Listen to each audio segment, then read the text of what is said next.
Good evening, brave listener. Lean closer now. Those faint whispers, they're your only warning for those who savor fear's icy touch. Welcome to our growing circle. Tonight, we descend where dread festers. Listen well, the shadows are stirring. Prepare to cross the threshold. Story 1. One night me and my friend, Sam, decided to go smoke somewhere. I get into his beat-up Ford, and we set off. I lived in Vermont, where there were plenty of turnoffs and hidden smoke spots you just had to look for to find. So this night, Sam and I were bored, and we decided to go find a new smoke spot. It was one of those nights you could already tell we were going to be going out, until at least 3 a.m. type of nights. Luckily, I had told my parents that I was staying at his house that night, and his mom wasn't he really around much, and didn't he care what time we got back. We left his house around 10:30, went to the local dealer, picked up some bud, and started driving down the usual back roads that we've lived on our whole life. We start taking random turns just to go on some roads we haven't been on yet.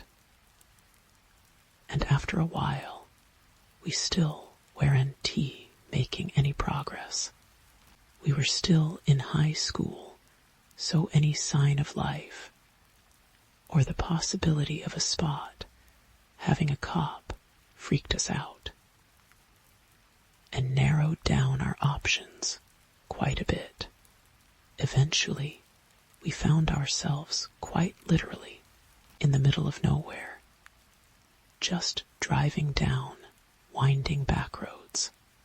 I see what looks like a spot with some potential, a turnoff with no sign or marking of any kind.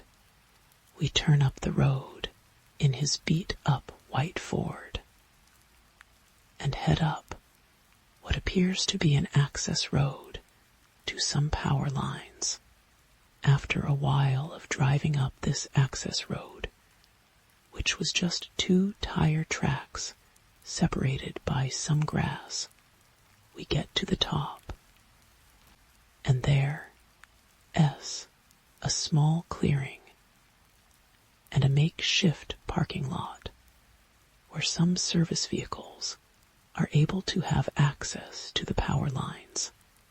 We set up in the front seat with the car on, and headlights still on, pointed at the forest, while we hit a few bowls from the tube. After a little time, there was a lull in the conversation, and we were both just kinda baked as Beep, looking at the forest in front of us, that the headlights half light up. Suddenly, Sam sits up from his seat and asks me, "Is that a deer?" I sit up in the front seat and look out the window to what he is pointing at. From where I was sitting, it looked like a deer resting in the gravel, but it was sitting almost unnaturally. Sam threw the car into gear and pulled up along next to it. We both got out, turned the car off, and pulled out our phone flashlights. We walk over next to it. We realize it is a deer, but not all of it. It was the head and the skin, but there was no meat on it or any blood, just the head attached to the skin. We both kind of just started saying to each other things like, "What the beep?" as we looked at it for a bit. Why would a hunter fully clean a deer and just leave the head? And the skin eye set a little off, put all of the sudden eye. Don T, no man, he says, as he picks up a stick. He flips it over, and some strange symbol is carved into the other side of it. It looked almost like a plus sign, except all of the lines were curved, and it was embellished with some strange accent marks. We didn't think to take a picture of it, but in hindsight, we probably should have. Almost right after this, we hear noises coming from down along the power lines. For those of you who don't know, when there are big power lines running through the forest, they clear all of the forest under it, which leaves a narrow beep of clearing, stretching the length of the power lines. The access road was on a ridge line of sorts, and the power line ran perpendicular to the ridge, so we could see all the way down the hill into the valley, and then up the other side through the narrow beep of clearing, where there weren't any trees.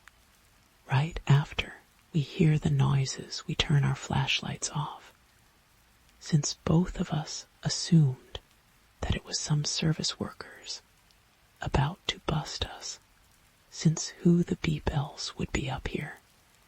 We both stopped and listened to the sounds for a second. They were pretty distant, so we moved to the edge of the gravel lot, to where we could hear them better. We hear the noises getting louder. It sounded like a bunch of people breaking sticks. And all of the sudden, we see 20 to 25 people burst out of the tree line, about 100 yards down from us, full on sprinting from tree line to tree line across the clearing. The starlight was bright enough to where I could make out that the men were wearing all black Amish-looking clothing, but without the hats, and the women were wearing all white dresses, holding them above their knees, sprinting across the clearing. We had no idea why they were running, but almost instantaneously me and Sam had the same idea. We both made a beeline for his car, and Sam peeled out of the gravel parking spot and headed back down the access road. The entire time in the passenger seat, I am just saying, what the beep, what the beep, what the beep. We both just start laughing at the insanity of what we just saw. At this point, we must be doing 60 down this barely marked road, when out of nowhere, in a split second I see 2 shining dots in front of us, then huge yellow eyes, and then this massive silhouette that fills the whole windshield, and then bang. We both audibly screamed, and my balls went so far up into my body. Sam slammed on the brakes and screamed, "Was that a beep owl?" I just remember screaming, "We are not beep stopping. Go, go, go, go."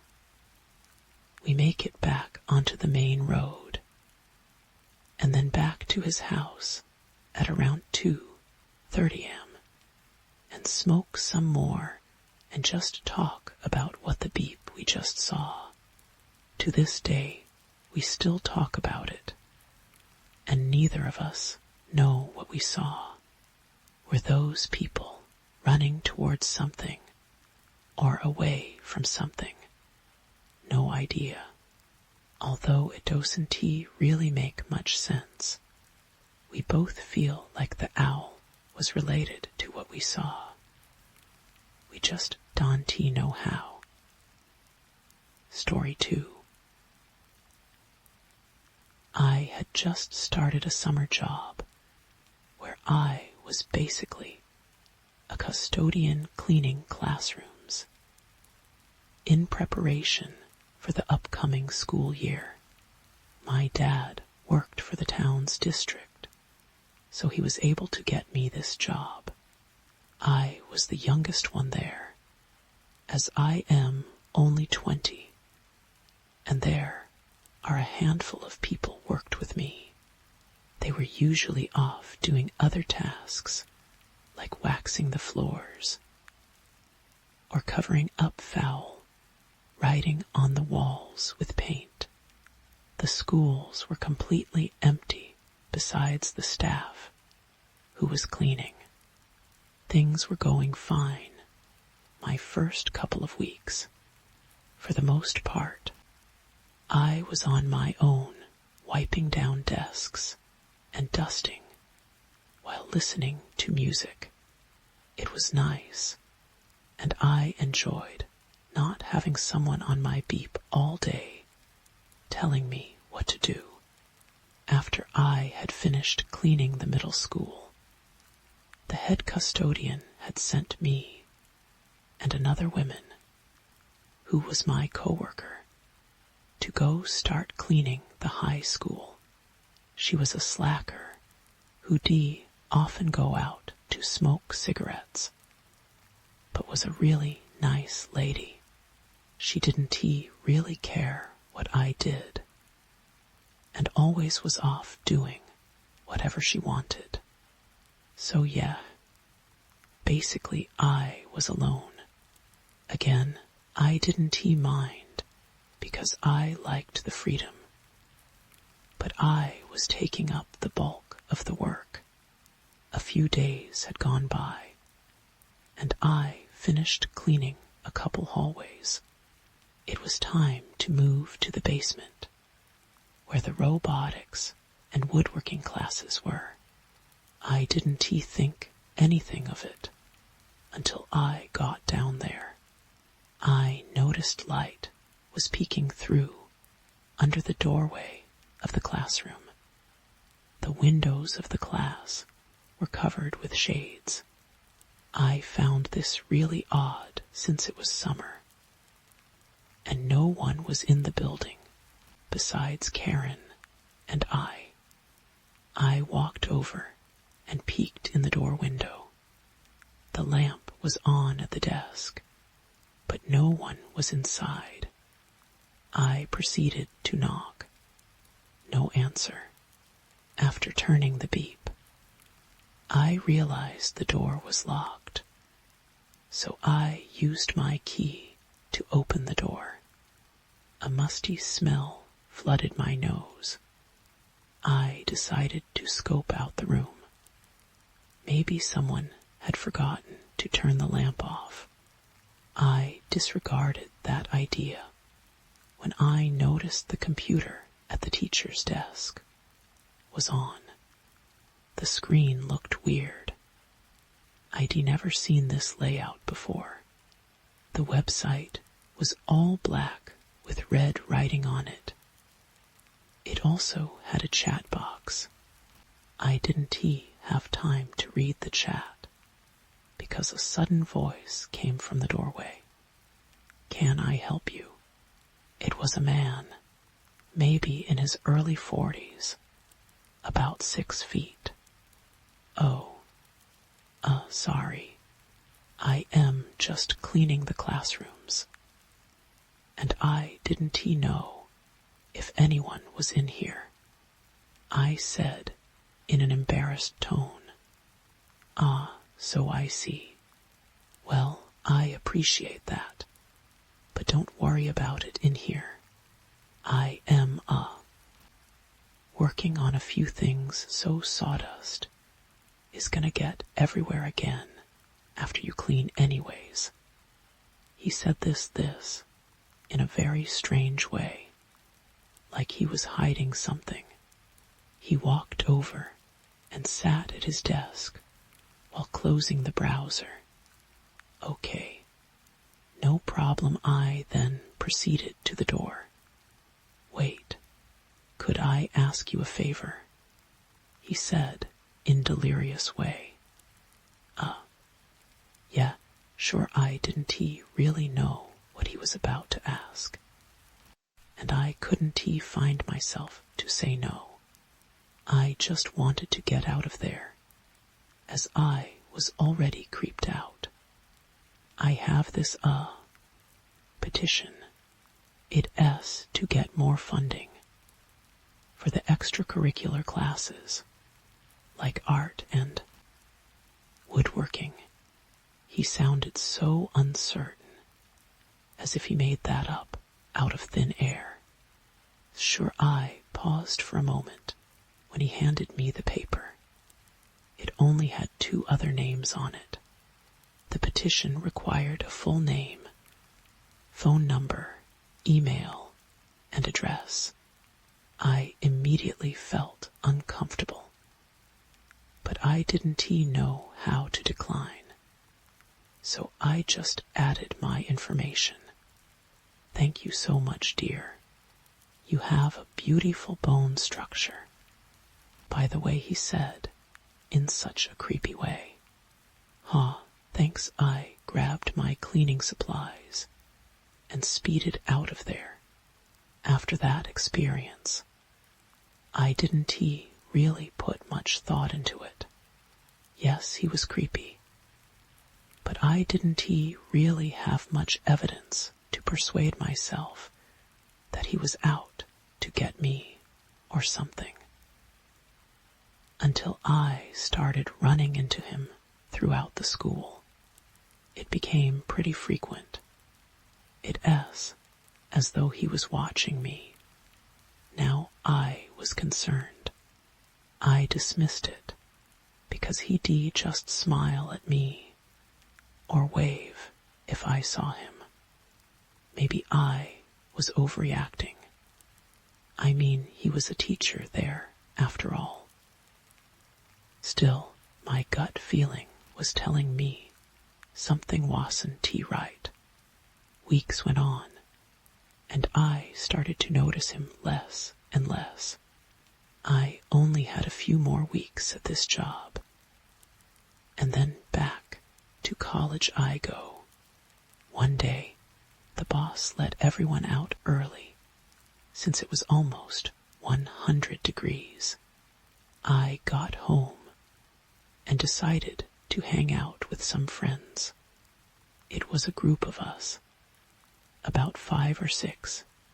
My boyfriend's brother joined us this time, which was unusual, since he's not really a social person. He is really into technology, so he's always on his computer, which he built himself. He's also good at hacking and stuff like that. Anyways, that day he told me he needed to talk to me, and it was serious. I was conceited because we wearing tea clothes, so it must have been legit. He brought me into my friend's living room and pulled out his laptop.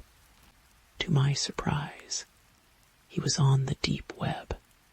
So, you are up for bid on the deep web. He hesitated. Wait, what? I knew how the deep web worked. I would often listen to horror stories, but I'd never been on it, so how would my info even be out there? It suddenly clicked. The web page matched the one I saw in the classroom a month back. I had also given my info to that guy. My heart felt like it dropped to my stomach. I explained this to my boyfriend's brother. He advised me to call the police immediately, which is what we did.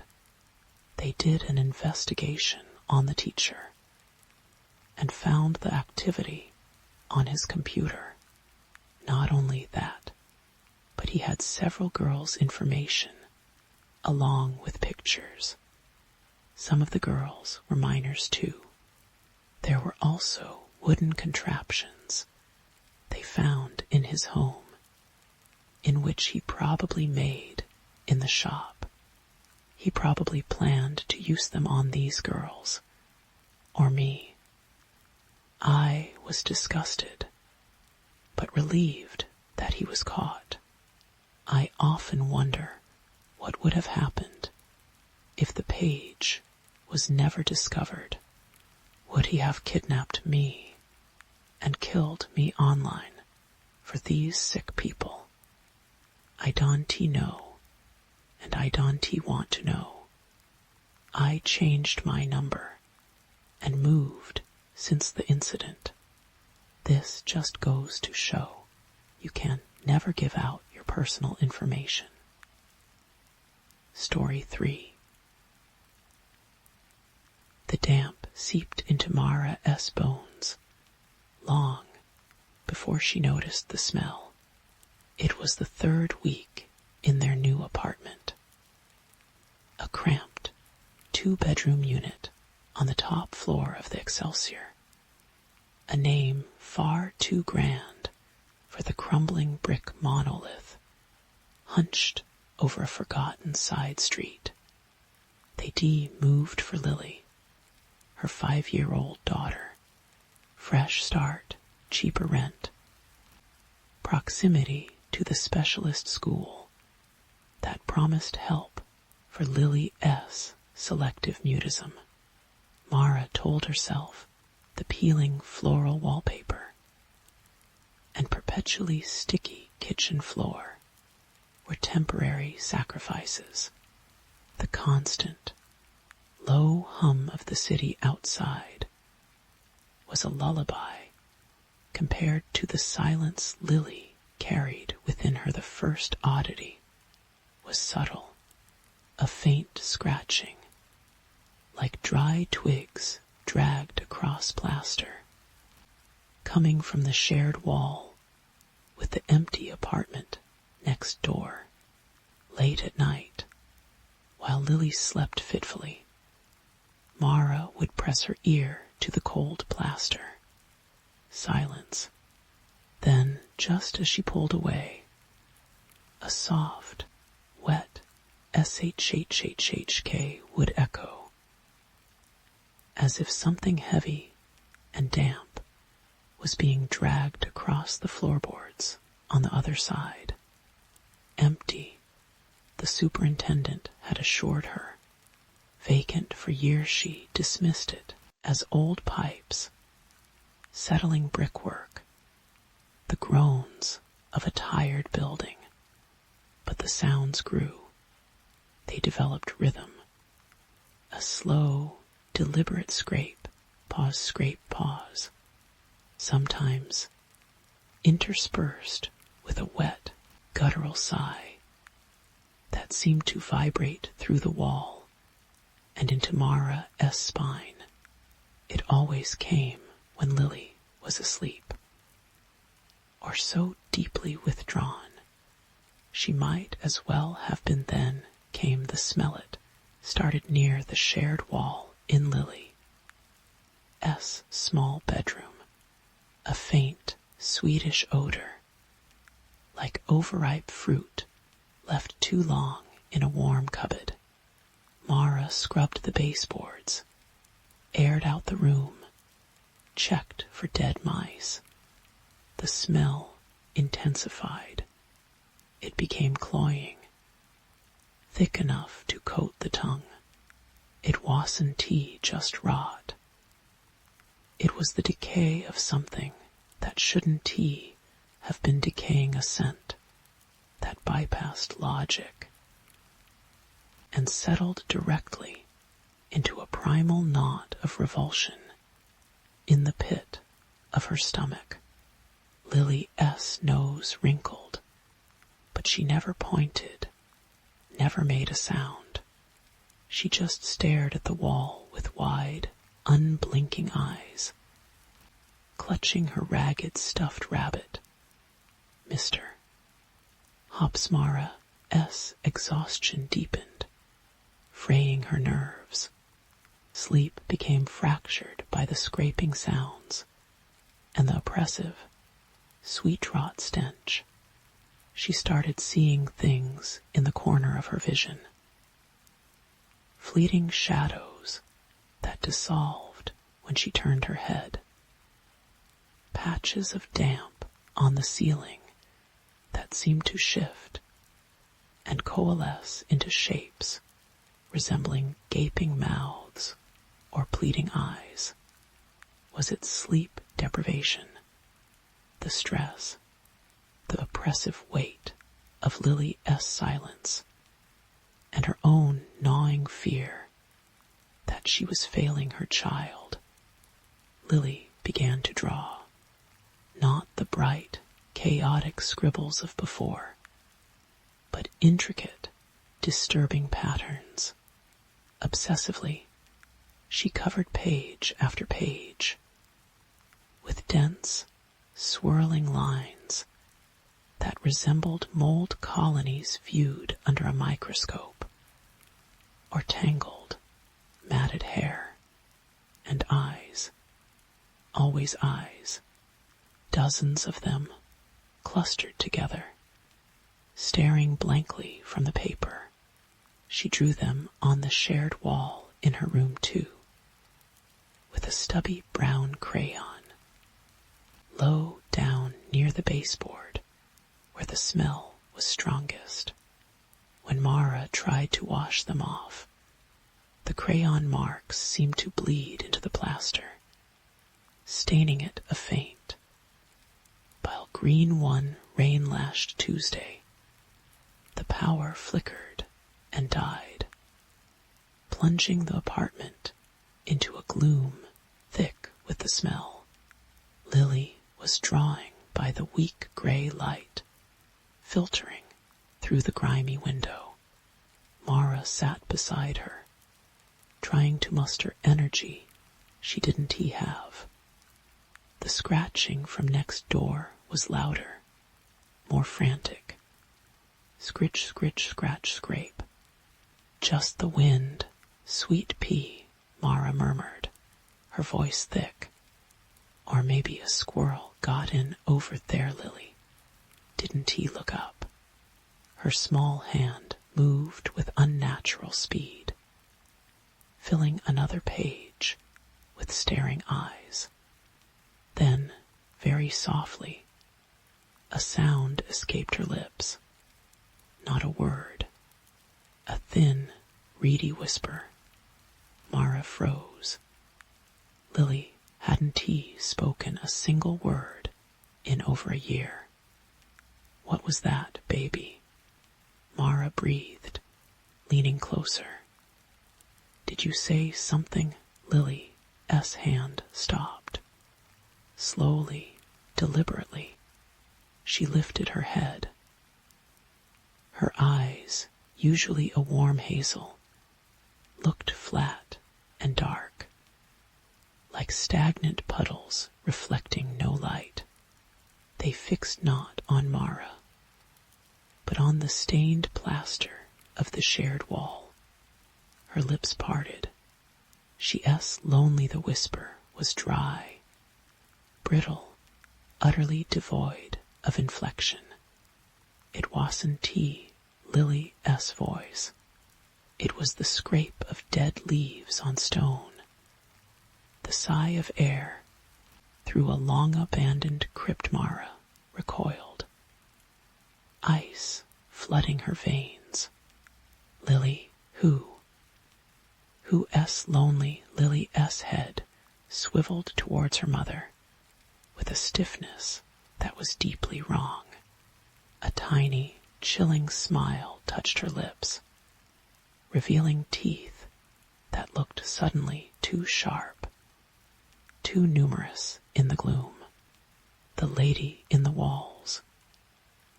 She misses her baby, the smell intensified, becoming a physical presence, a suffocating miasma of sweet decay that burned Mara's nostrils and made her eyes water.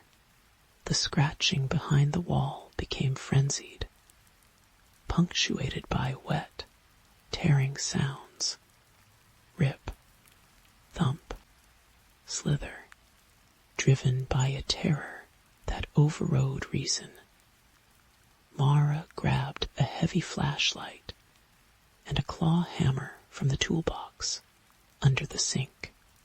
The beam cut a shaky path through the murky apartment, focusing on the damp, stained patch on Lily's wall, where the crayon eyes seemed to glow faintly. The plaster felt spongy, yielding under her probing fingers. Cold seeped from it. Thump, thump, thump. Something heavy hit the wall from the other side, right where she was touching. Plaster dust rained down. Mara screamed, a raw, ragged sound. She swung the hammer.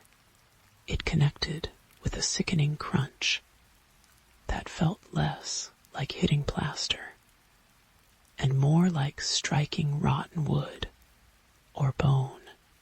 A large chunk of wall fell away, revealing not lath and brick, but a gaping, dark cavity. The beam of the flashlight pierced the blackness. It illuminated tangled masses of damp, gray hair, matted with thick, black sludge.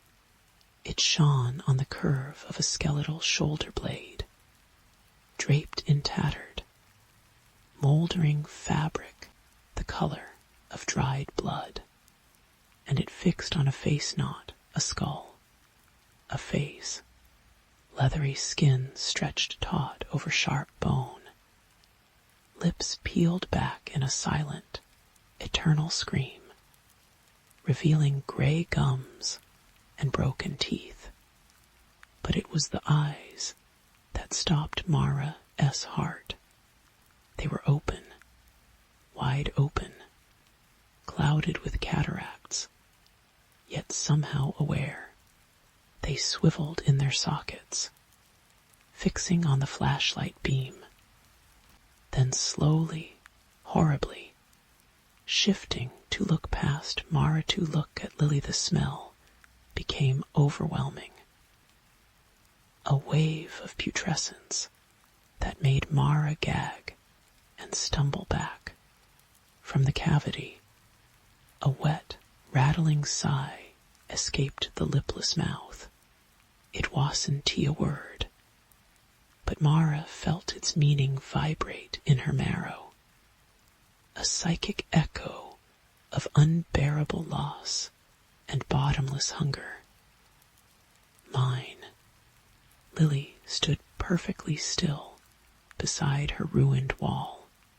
Her head was tilted, observing the horror in the cavity with a detached curiosity that was more terrifying than any scream. Then, slowly, she raised her small hand, not in fear, not in greeting. She extended a finger, pointing directly at the monstrous face. "Mama," Lily whispered, but the voice was the same dry, ancient rasp that had spoken before. "Is that you?" The revelation hit Mara like a physical blow, shattering the fragile dam, holding back her own buried darkness. The late-night drives after the accident, numb with grief and cheap wine, the foggy, fragmented memory of pulling away from the curb too fast. The sickening thump she told herself was a pothole, the frantic drive home. The bundle wrapped in an old blanket, shoved deep, deep into the crawl space behind the wall of her old house.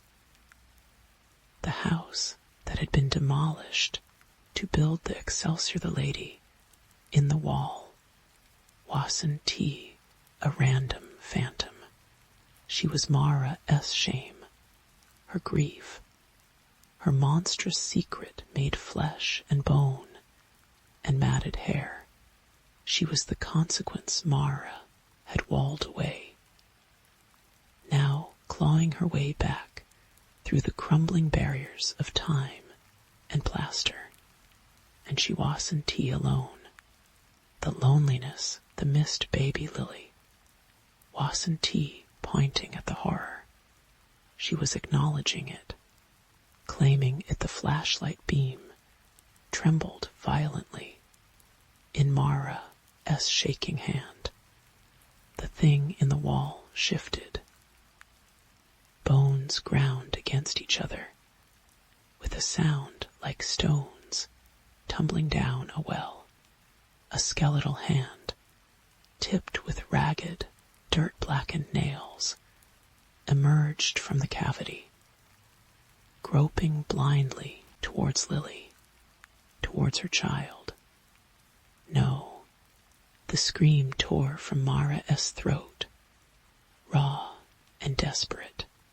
She lunged, not towards the horror, but towards Lily, grabbing her daughter with bruising force, pulling her away from the reaching claws. Lily didn't resist.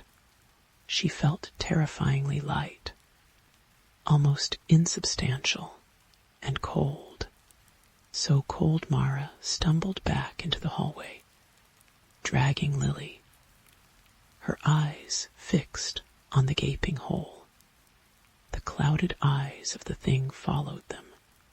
The skeletal hand scrabbled at the broken plaster, widening the hole. More gray hair, more tattered cloth, the glint of another bone. A low, guttural moan began to build within the wall. A sound of thwarted desire that vibrated the floorboards beneath Mara's feet, slammed Lily's bedroom door shut, leaning her full weight against it, as if it could hold back the tide of decay and revelation. Outside, the rain lashed the windows. Inside, the sweet, rotting smell permeated everything. Thick and inescapable, Lily stood passively beside her, staring at the closed door. Her skin felt unnaturally cool and smooth. Like polished stone, the scratching started again on the other side of the door. Slow, deliberate. Scrape, pause. Then a new sound joined it. A soft, wet, rhythmic drip, drip, drip on the hallway floor. Mara didn't need to look. She knew it was the black sludge. Seeping under the door, she looked down at Lily. Her daughter's face was turned upwards. Those flat, dark eyes reflecting no light. Only the suffocating gloom of the apartment. A tiny, chilling smile still played on her lips. She reached out a small, cold hand and touched the damp wood of the door. The scraping stopped. A profound, terrifying silence descended, broken only by the relentless dripping and the frantic hammering of Mara's own heart against her ribs. The silence wasn't peace. It was the held breath of something ancient and ravenous. gathering its strength just beyond the thin barrier of wood, waiting, listening. Mara knew, with a chilling certainty that settled into her bones like frost, that the door wouldn't he hold forever. The lady in the wall had found her baby, and Mara's desperate attempt to bury her sin had only brought it closer, feeding the rot within her own walls and within her own child. The horror wasn't tea just outside the door. It was standing right beside her, holding her hand, smelling of earth and forgotten things. The revelation wasn't tea just about the past. It was the terrifying truth of the present.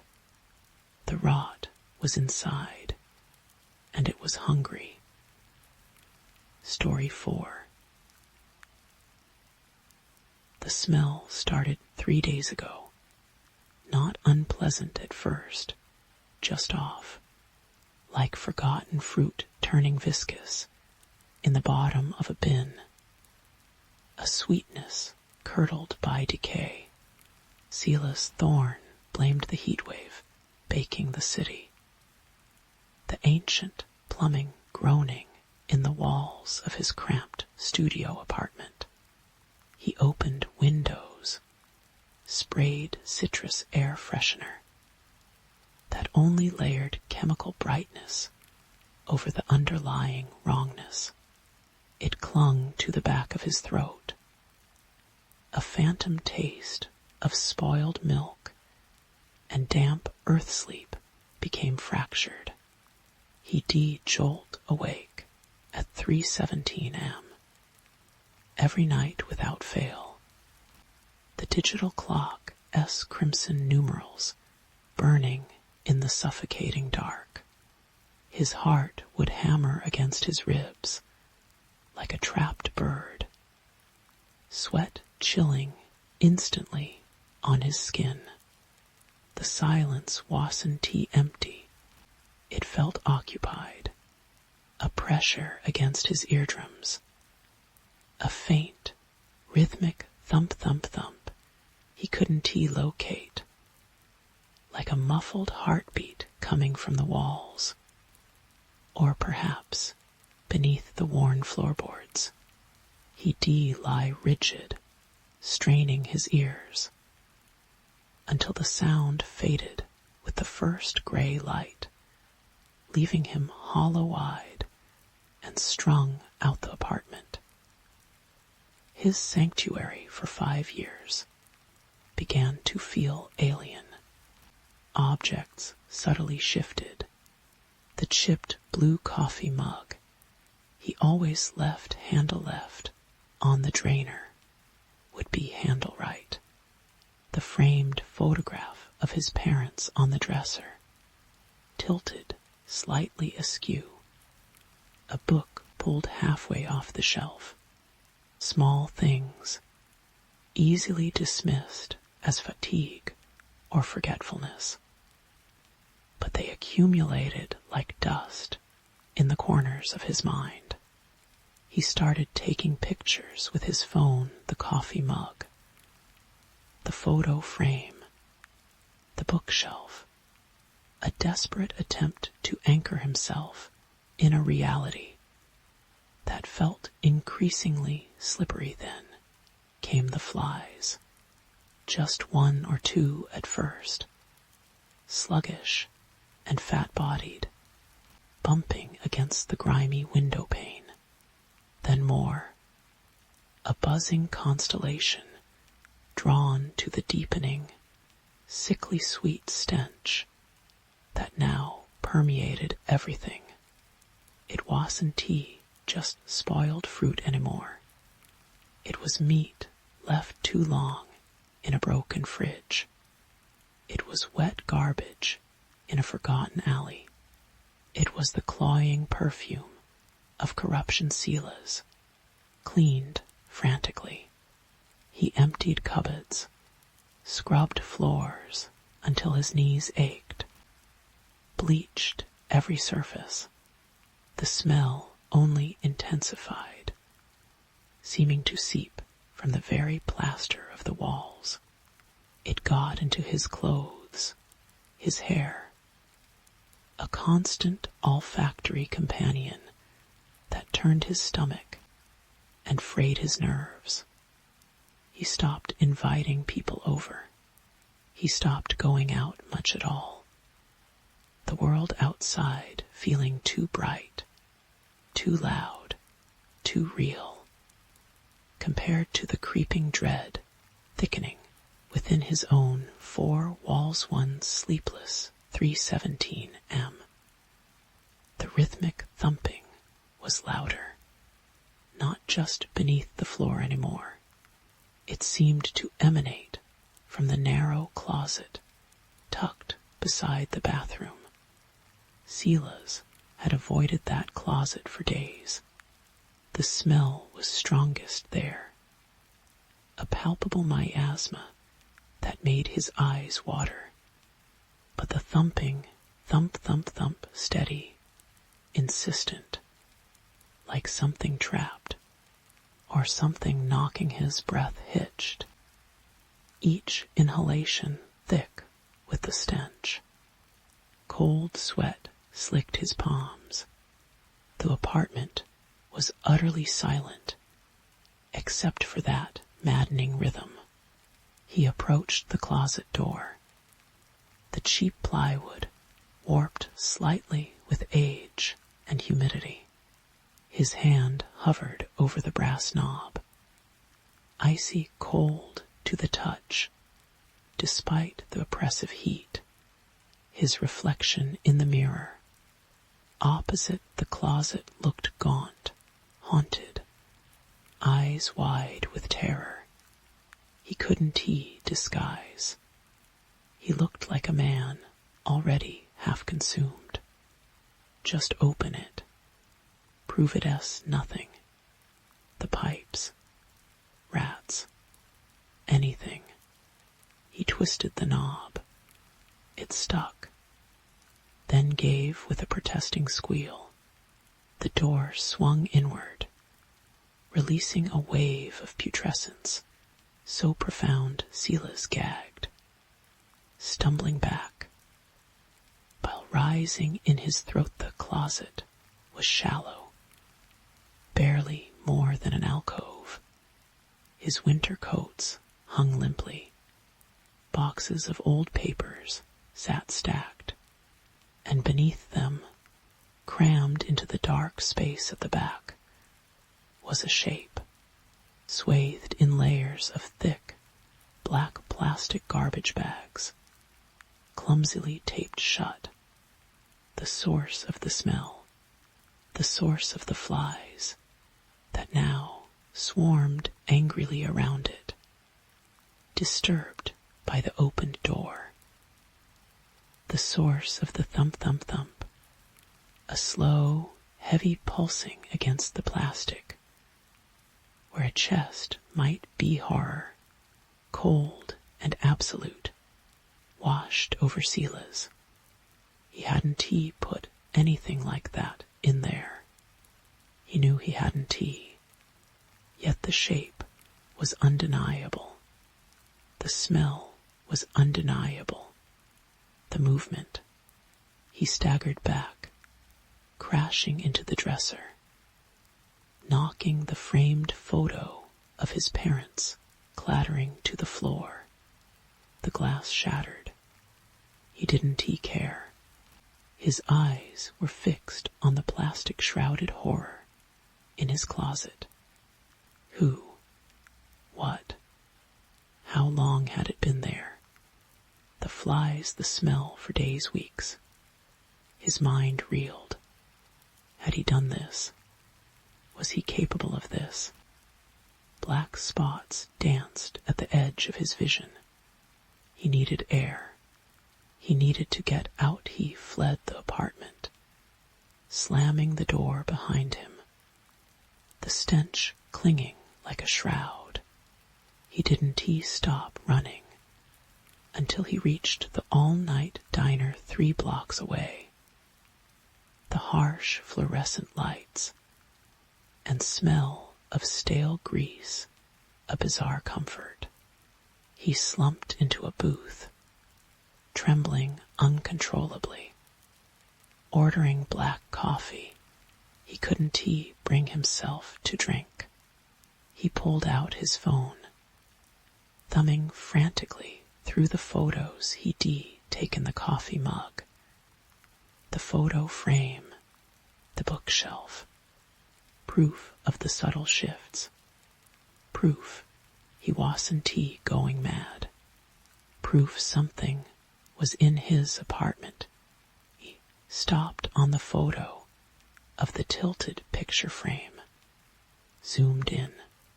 Behind the glass, his parents smiled, frozen in time, and reflected in the glass, slightly blurred but unmistakable, was the closet door, and standing before it, facing the camera, was Silas Thorne. He was holding a large roll of black plastic bags. His expression was blank, utterly vacant. The timestamp on the photo was from 3 days ago, the day the smell started the coffee mug, slipped from his nerveless fingers, shattering on the linoleum. Hot liquid sprayed his ankles, but he barely felt it. The image burned into his retinas. He had taken that photo. He had no memory of it. None. The vacant stare, the plastic, bags, the figure. In the closet, thump, thump, thump. He fumbled with the phone, pulling up the gallery again. Scrolled further back. Days bled together in a haze of sleeplessness and dread.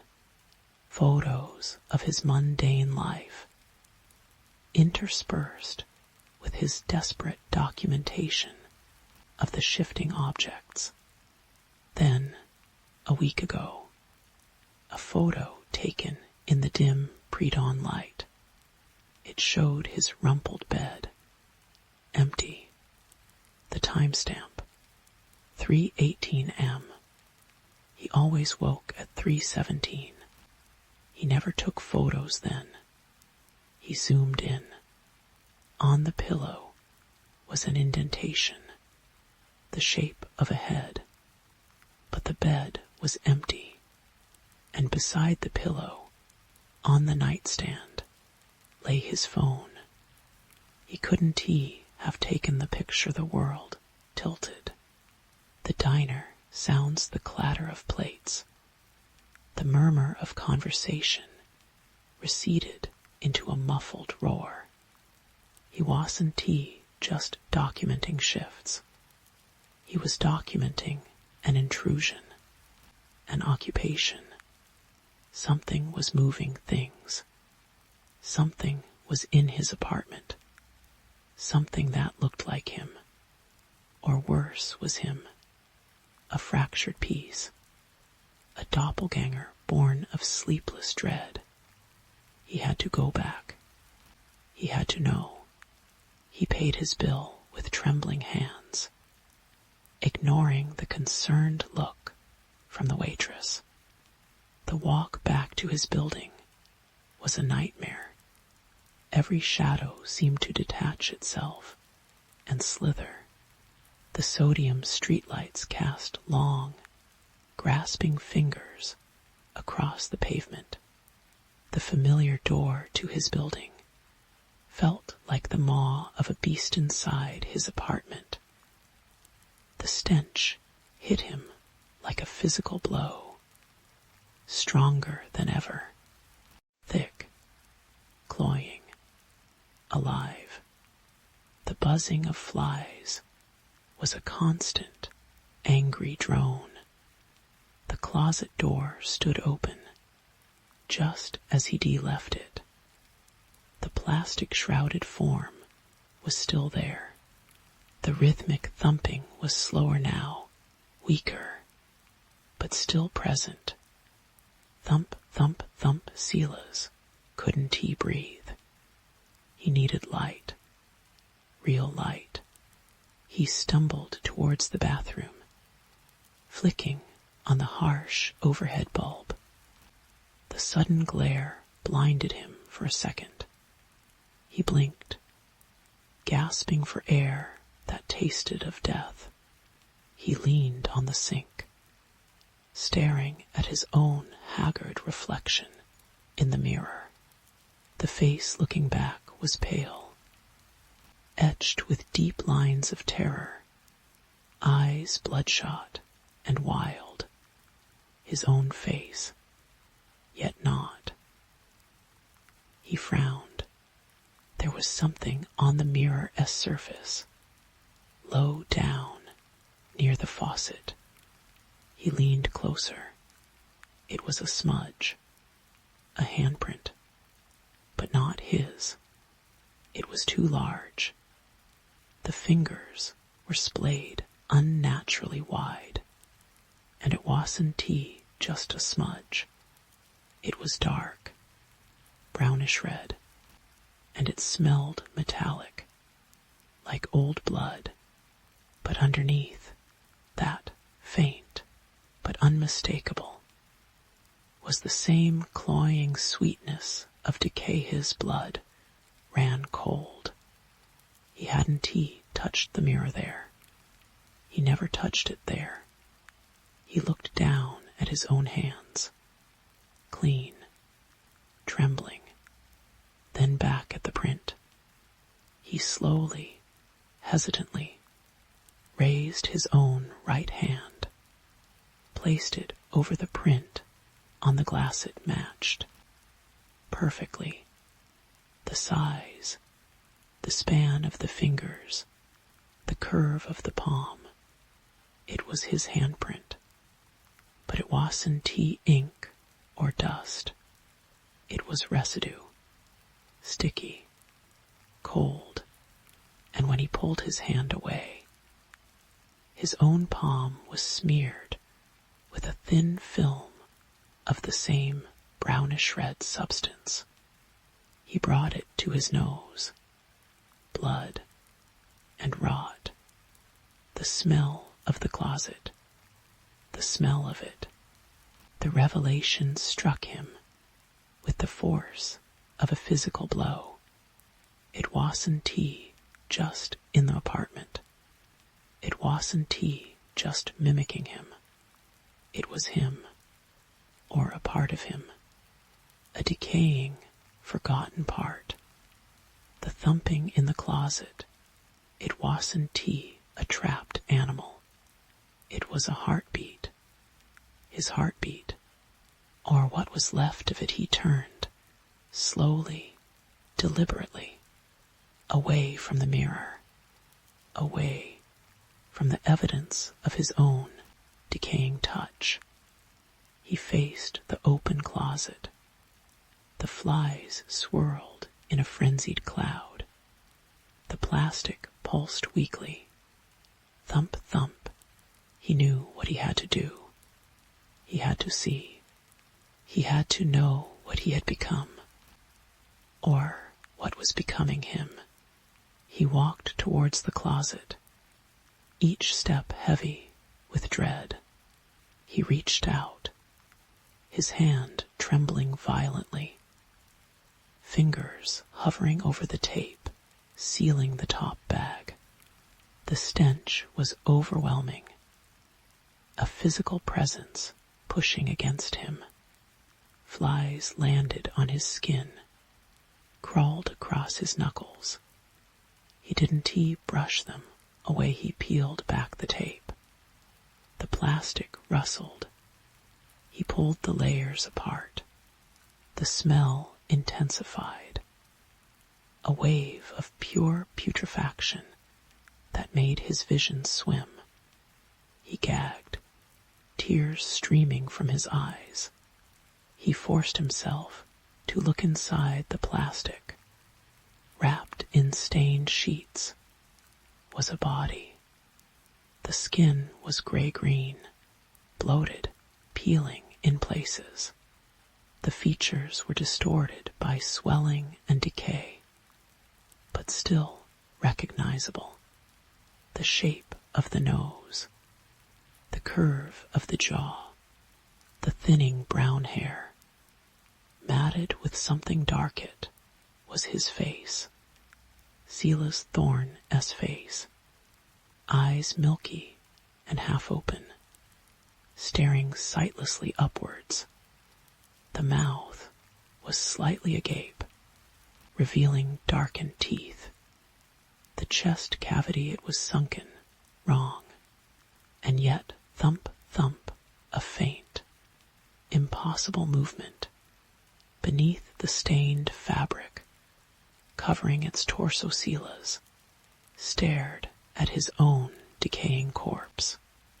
The corpse he had no memory of putting there. The corpse whose handprint was on his mirror. The corpse whose heart still feebly beat. Fly crawled across the dead thing. Open eye. Sela's didn't he move. He couldn't he. The horror wasn't he just the sight or the smell. It was the utter, soul-crushing certainty. He was dead. He had been dead for days, weeks. How long had he been walking around, smelling his own rot, documenting the subtle shifts caused by what? The thing that was still moving, the thing wearing his skin, the thing he was becoming. The realization, didn't he bring panic? It brought a terrifying, hollow calm. He looked down at his own hands. They looked solid, real, but he remembered the cold, sticky residue, the smell of decay on his own skin. Was he the thing in the plastic? Or was he the thing that put it there? Where did one end and the other begin? He heard a sound behind him, a soft, wet inhalation, like someone drawing breath through clogged lungs. He froze, slowly, agonizingly slowly. He turned his head, standing in the doorway of the bathroom. Silhouetted against the harsh light was a figure. It wore his favorite faded t-shirt and sweatpants. Its posture was his, but the face was slack, the skin waxy and grayish. The eyes were dark holes, reflecting no light. A faint, sickly sweet smell of decay emanated from it, mingling with the overwhelming stench from the closet. It didn't he move. It just stood there, watching him look at himself. Thump, thump came the weak pulse from the corpse in the plastic. Thump, thump echoed fainter. From the figure in the doorway, Sela's stood trapped between his decaying past and his decaying present. The flies buzzed louder, a triumphant drone. The stench filled his lungs, his pores, his very being. He understood now. There was no escape, no waking up. This was the reality. He was the rot. He was the stench.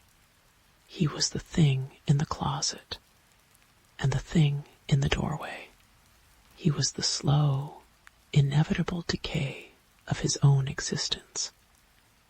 Made horrifyingly manifest, the figure in the doorway took a single, shuffling step forward. Its mouth opened slightly, revealing nothing but darkness within. No sound came out, but Silas felt the words resonate in the rotting core of his own being. A silent, terrible truth echoing in the suffocating silence of the apartment that was now a tomb. We are home. Silas, didn't he scream? He simply stood there, staring at his own dead eyes, staring back from two different horrors. As the flies settled on his living skin, tasting the decay already blooming beneath the surface, the only sound was the relentless, synchronized beating of two rotten hearts, counting down the seconds in the thickening dark. The thing in the doorway took another step. It was wearing his face, and it was smiling. Story 5. The smell hit Eris Thorn first, not the usual briny tang of the sea clinging to the coastal village of Haven S End, but something deeper, older. It was the scent of wet stone left too long in darkness, of stagnant tidal pools choked with rotting kelp, underpinned by a faint, metallic tang like old blood. It permeated the drafty, rented cottage he'd taken for his sabbatical, a place chosen for its remoteness and its proximity to the obscure local folklore he was researching. A folklorist chasing whispers, Eris thought wryly, unpacking his books. He hadn't anticipated the whispers chasing back Haven S End was less a village and more a collection of weathered gray houses huddled against the cliffs like frightened sheep. The sea, a constant brooding presence, pounded the rocks below with a rhythmic, hypnotic thud that vibrated through the floorboards. The villagers were courteous, but distant, their eyes perpetually shadowed, as if holding onto some deep, communal exhaustion. They spoke little of the old tales Eris sought, deflecting his questions with muttered platitudes about the deep things and the old ways. One grizzled fisherman, Old Man Havelock, spat into the gutter when Eris mentioned the name he'd found scrawled in a crumbling parish record. The Hollow Star. The first manifestation was subtle. Eris woke one night, convinced he'd heard footsteps, pacing slowly in the small living room below. He chalked it up to the house settling, or perhaps rats in the walls, though the sound was too deliberate, too heavy. The next morning, he found his meticulously organized research notes shuffled, a single page ripped cleanly down the middle. Annoyance flared, then a prickle of unease. He'd been alone then, came the damp. It wasn't just the coastal humidity. Patches of wallpaper in the corner of his study darkened inexplicably. Weeping a viscous, dark fluid that smelled faintly of brine and decay. No matter how he scrubbed, the air grew thick, clinging to his skin like a cold film. He'd step outside for a breath of fresher air, only to feel watched. A pressure building between his shoulder blades that made the hairs on his neck stand rigid.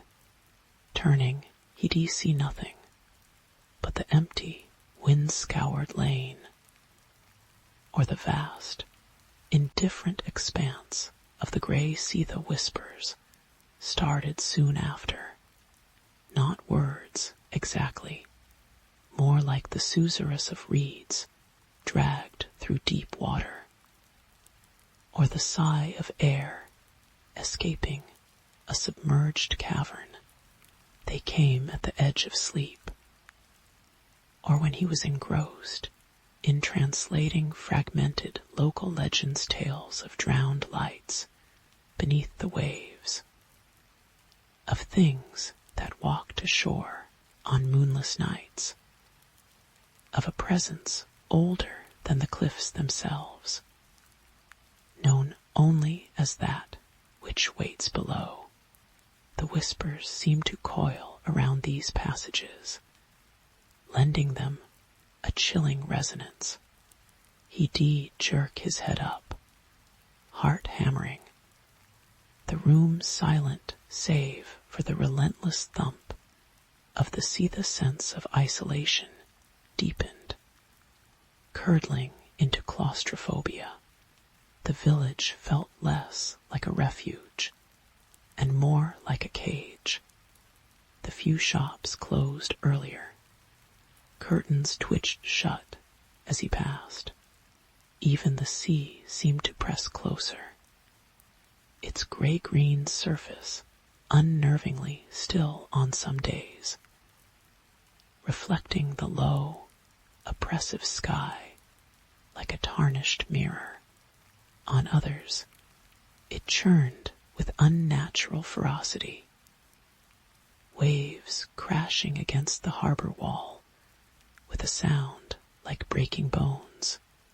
He tried to leave, packing his bags one rain-lashed afternoon, only to find his ancient car wouldn't he start.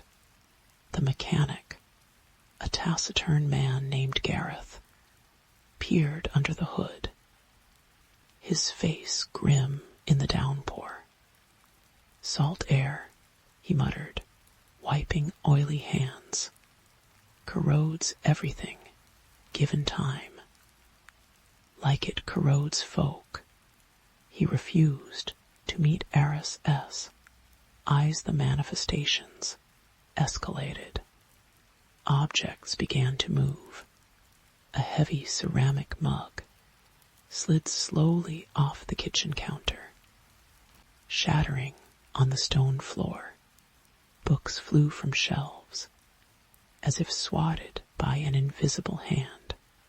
One night, Eris awoke gasping, a crushing weight pinning him to the bed, the smell of deep water and decay overwhelming. He felt icy fingers, impossibly long and thin, brush against his cheek before the pressure vanished, leaving him drenched in cold sweat, trembling uncontrollably. Rationality, his academic shield, was crumbling. This wasn't rats, or damp, or stress. This was intent.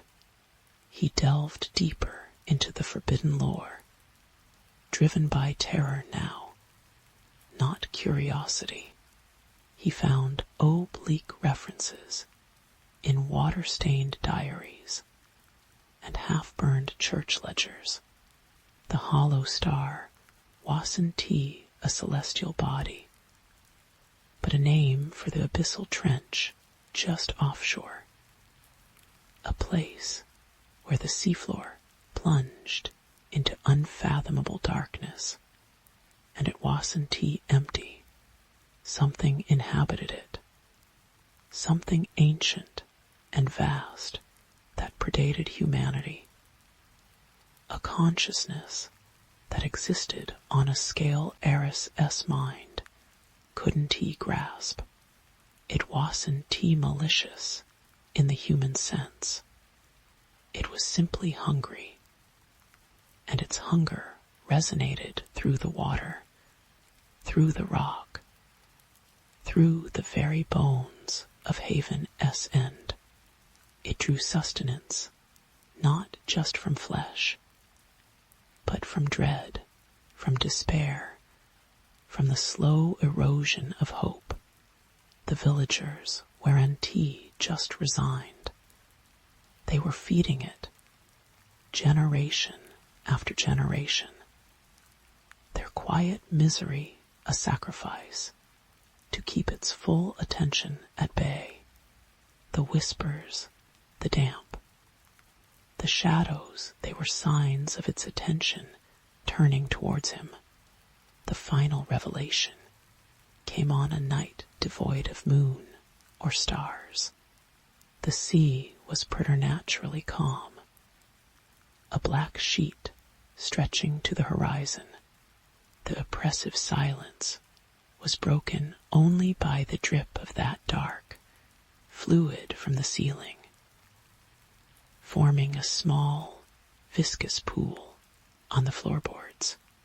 Eris stood frozen in the center of his study, surrounded by the scattered remnants of his research. The air thick enough to choke on. He felt it then, not just the pressure, but the presence. It filled the cottage, vast and cold and utterly alien, a consciousness as deep and dark as the trench itself. It wasn't tea in the room. It was the room. The walls seemed to breathe, exhaling that damp, ancient stench. The shadows in the corners deepened, swirling with impossible currents, hinting at shapes that defied geometry angles, that bent inward. Surfaces that seemed simultaneously slick and porous, he understood, with a clarity that was its own form of horror. Why escape was impossible. The hollow star wasn't he confined to the trench.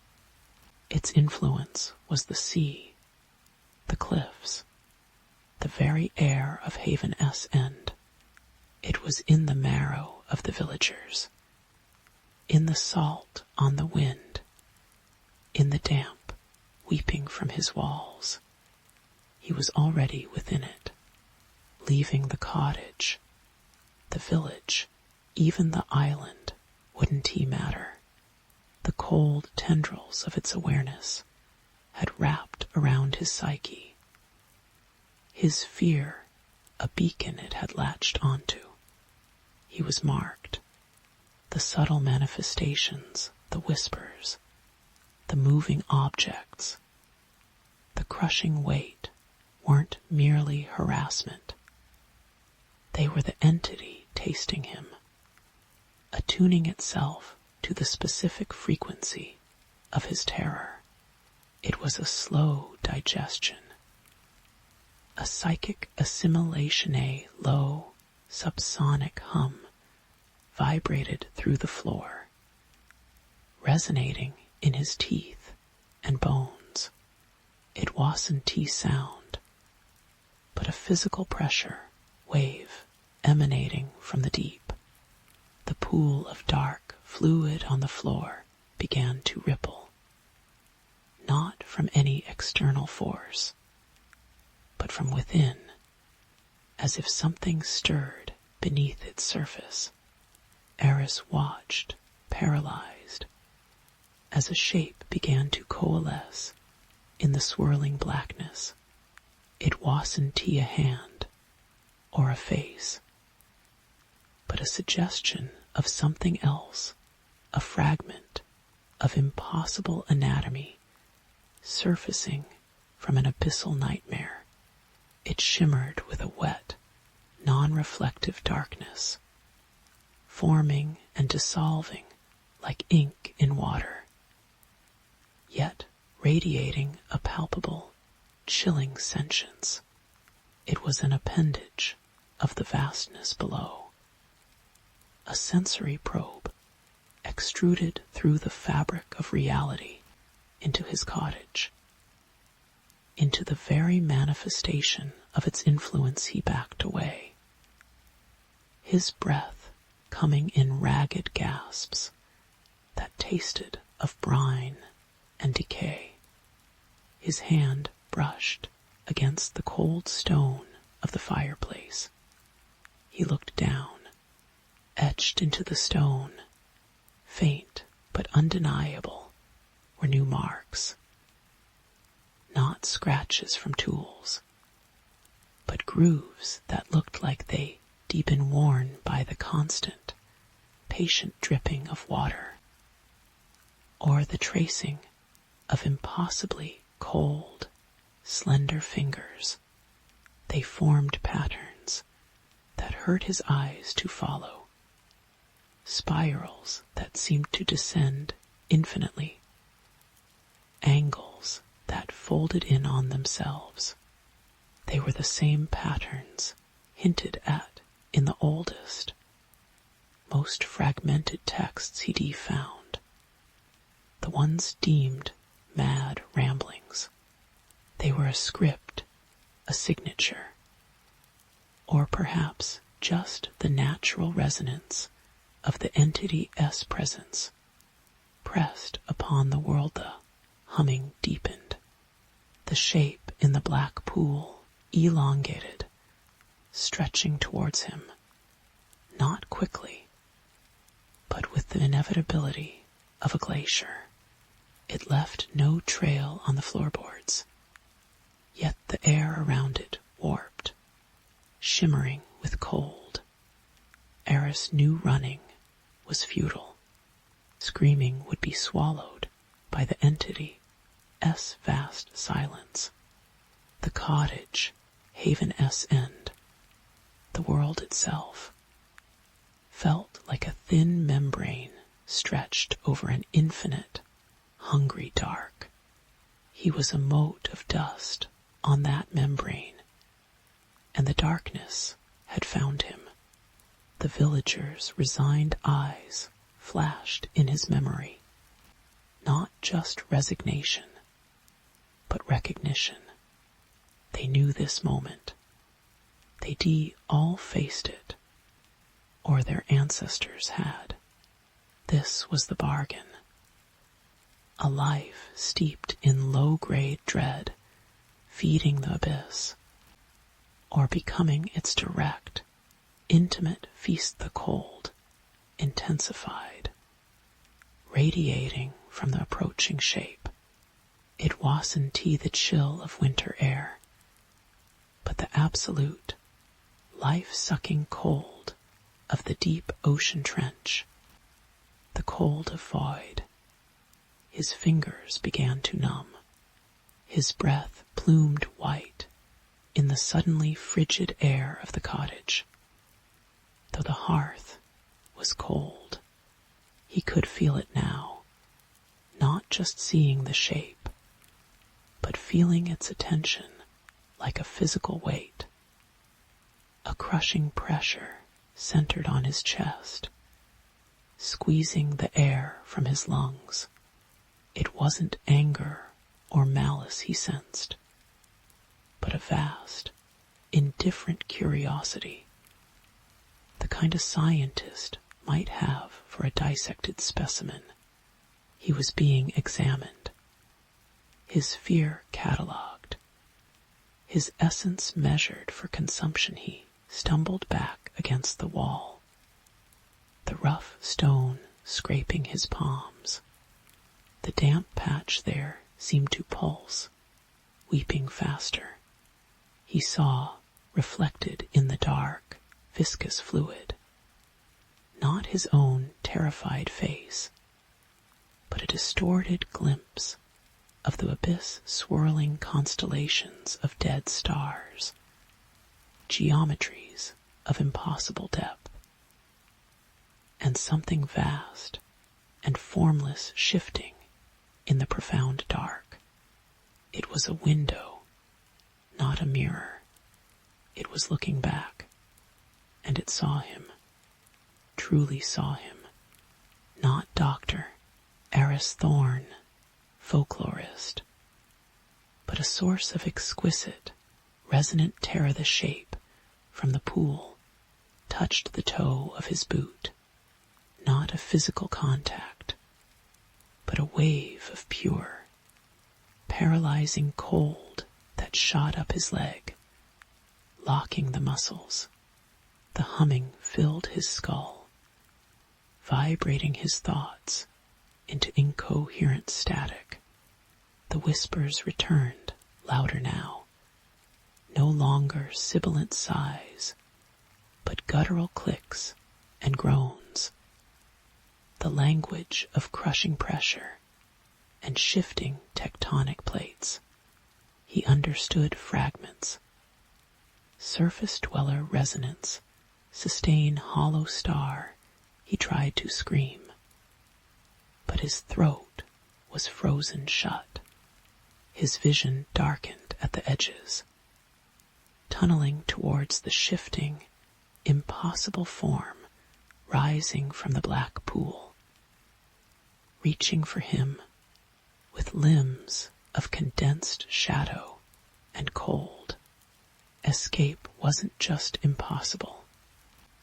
It was a concept that belonged to a different reality, a reality that felt laughably small and distant now. Haven S. End, Wasantia Prison. It was the throat, and the hollow star was swallowing as the freezing darkness enveloped him, not extinguishing his consciousness, but absorbing it, dissolving his terror into its own vast, ancient hunger.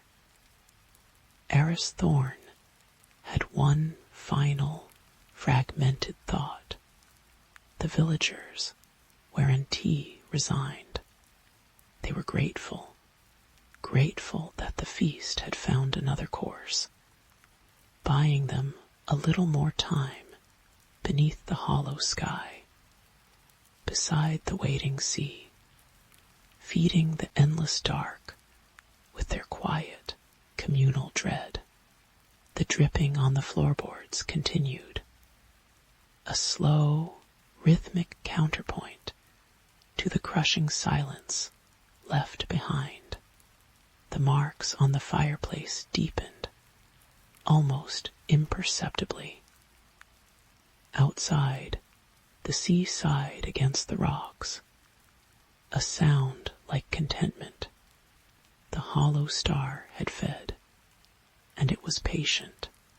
It could always wait for the next resonance of fear to ripple through the deep. Story 6. The itch started 3 days after moving into the old Henderson place. Not the usual dry skin irritation, but something deeper, like tiny insects burrowing just beneath the surface. Sarah dismissed it at first. Stress, she told herself. Unpacking boxes in the cavernous Victorian living room. The late June air, thick and humid even inside the high-ceilinged rooms, carried the scent of dust, ancient wood polish, and something else faintly metallic. Like old pennies left in the rain, the house had been a steel, a sprawling relic perched on the edge of town where the woods crept close, swallowing the back fence. Its grandeur was faded, paint peeling like sunburnt skin, windows winking like dull eyes. Sarah craved the quiet, the space, the escape from the city's relentless noise. Now, standing amidst the chaos of her life packed in cardboard, the The silence felt less peaceful, more waiting. It pressed against her eardrums, a physical weight. The only sound was the frantic scratch of her nails against her forearm, digging at that maddening, subcutaneous itch that first night. The dreams came, not nightmares, not exactly, fragments, cold stone beneath bare feet, the smell of damp earth, and something sweetly rotten, a sensation of being watched from deep, within impenetrable shadows. She de-wake gasping, the humid air suddenly frigid against her sweat-slicked skin. The itch had migrated, now a persistent throb in the palm of her right hand by day. The house seemed benign, even charming in its decay. Sunlight streamed through stained glass transoms, painting jewel-toned patterns on the worn oak floors, but the shadows in the corners seemed unnaturally deep, resisting the light, and the quiet it wasn't empty. It was listening. Sarah found herself tiptoeing, holding her breath, straining to hear the source of a faint, rhythmic thumping she sometimes caught beneath the floorboards of her bedroom. Old pipes, she rationalized. Her own pulse loud in her ears, the itch worsened. It spread up her arm, a crawling, burning sensation that made concentration impossible. She de-examined her skin under the harsh bathroom light, pale, unblemished, yet she felt it writhing. One afternoon, unpacking a crate of books in the dusty study, she dropped a heavy volume on her foot. A sharp cry escaped her, followed by a wave of nausea. But it wasn't the pain in her foot that paralyzed her. It was the sound that answered her cry, not an echo, a perfect, mocking mimicry, emanating from the far corner of the room, where the shadows pooled thickest, a low, guttural chuckle that vibrated in her bone sphere, cold and sharp, pierced the fog of unease. This wasn't stress. This wasn't old pipes. Something was here. Something that watched. Something that listened. Something that imitated. She tried to dismiss it. An auditory hallucination. The wind whistling through a loose board. But the rationalizations crumbled like the plaster dust. She swept from the corners. That night, the dreams intensified. She was walking through the woods behind the house, drawn by a faint, pulsing light deep within the trees. The air was thick with the smell of ozone and decay. Shapes flitted at the edge of her vision, too tall, too thin, moving with impossible, jerky grace. Beneath her bare feet, the ground felt spongy, yielding, like rotten fruit, and always that thumping, louder now, resonant, like a massive, subterranean heart. She woke not to silence, but to a low, rhythmic scraping, coming from the wall beside her bed, slow, deliberate, like fingernails dragging across plaster. Her breath hitched, freezing in her throat.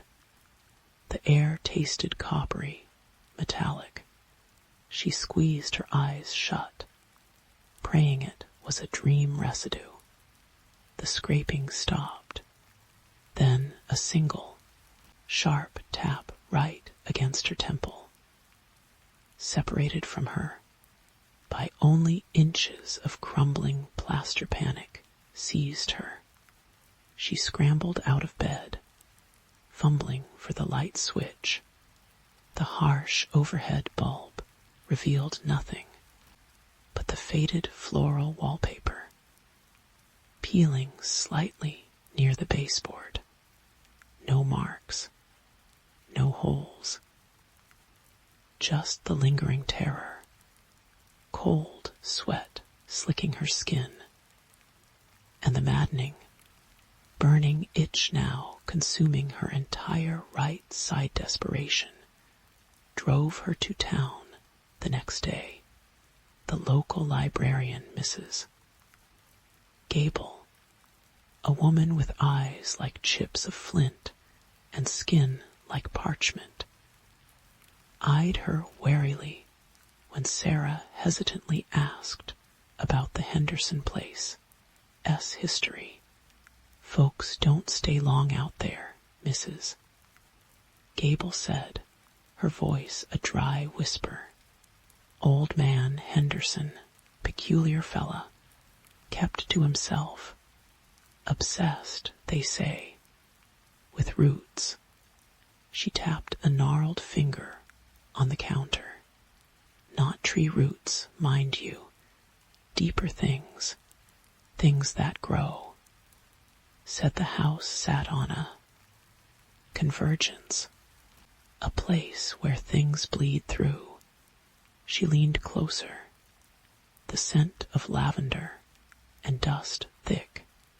He disappeared, 50 years back.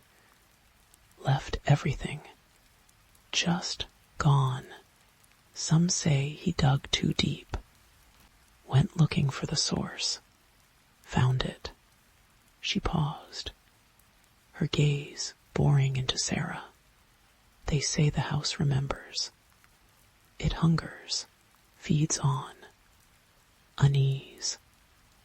On flesh Sarah's skin crawled, the itch flaring into white-hot agony. Feeds on flesh. The words echoed the deep, subcutaneous burning. She fled the library, Mrs. Gable's knowing stare burning into her back that night. The boundary between nightmare and waking dissolved. The thumping beneath the floor was deafening. A physical vibration shaking the bed frame. The scraping on the wall became frantic, insistent. Whispers slithered through the air, not words, but sensations cold, damp, rooted. The metallic smell was overpowering, thick enough to choke on, driven by a terror that overrode reason. Sarah grabbed a claw hammer from her toolbox. The itch in her hand was a living thing, demanding release, with a cry that was half sob, half rage. She brought the hammer down on the section of wall where the scraping originated. Plaster exploded inward. Dust filled the air. She struck again and again, widening the hole she expected wood lath, insulation, maybe brick. What she saw made her blood freeze. Thick, fibrous tendrils, glistening wetly like exposed muscle, pulsed within the wall cavity.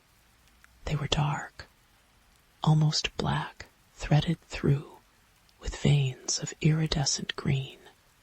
They writhed sluggishly at the intrusion, pulsing in time with the deep thumping sound that now seemed to emanate from the very foundations of the house.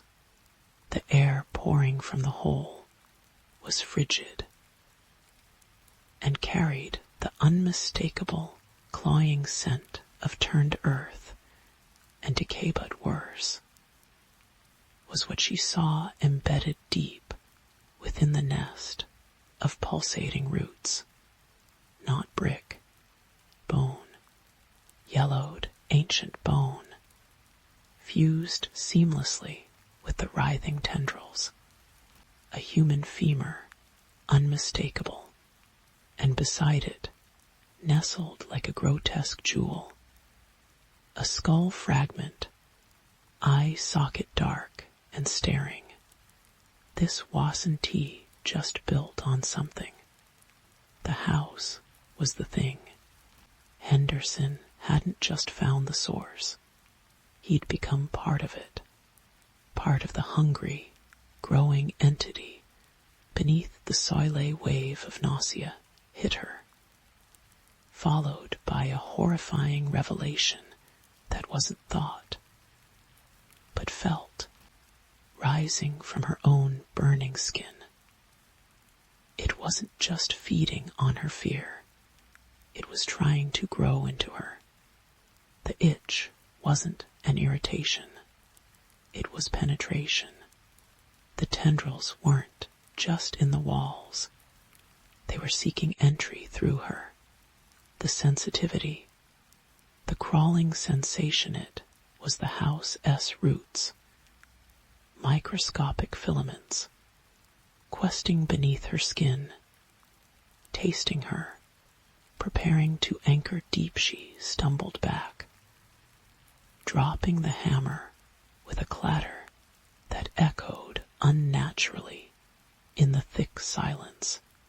The whispers coalesced, forming a single guttural voice that seemed to come from everywhere and nowhere, vibrating through the floorboards, resonating in her aching bones. Close, closer, join, feed. The hole in the wall pulsed. The tendrils writhed with renewed vigor, stretching towards the open air, towards her. The bone fragments seemed to gleam with an internal, sickly light. The thumping accelerated, frantic, hungry Sarah backed towards the bedroom door, her breath coming in ragged gasps. Her right arm felt alien, heavy, the skin tight and hot. She looked down.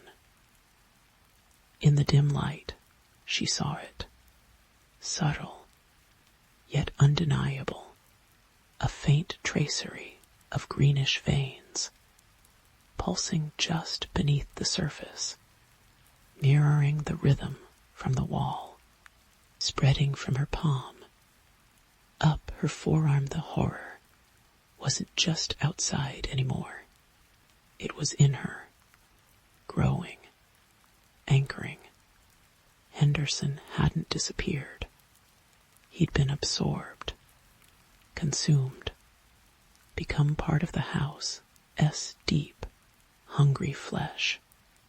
And now, the house had chosen its next tenant, its next nutrient, its next component. She fled the room, slamming the door behind her. The thumping followed her down the hallway, shaking the pictures on the walls. The whispers slithered under the door, cold tendrils of sound coiling around her ankles. Stay, belong. Roots take hold. Sarah collapsed against the front door, fumbling with the lock. Outside, the moonless night pressed close.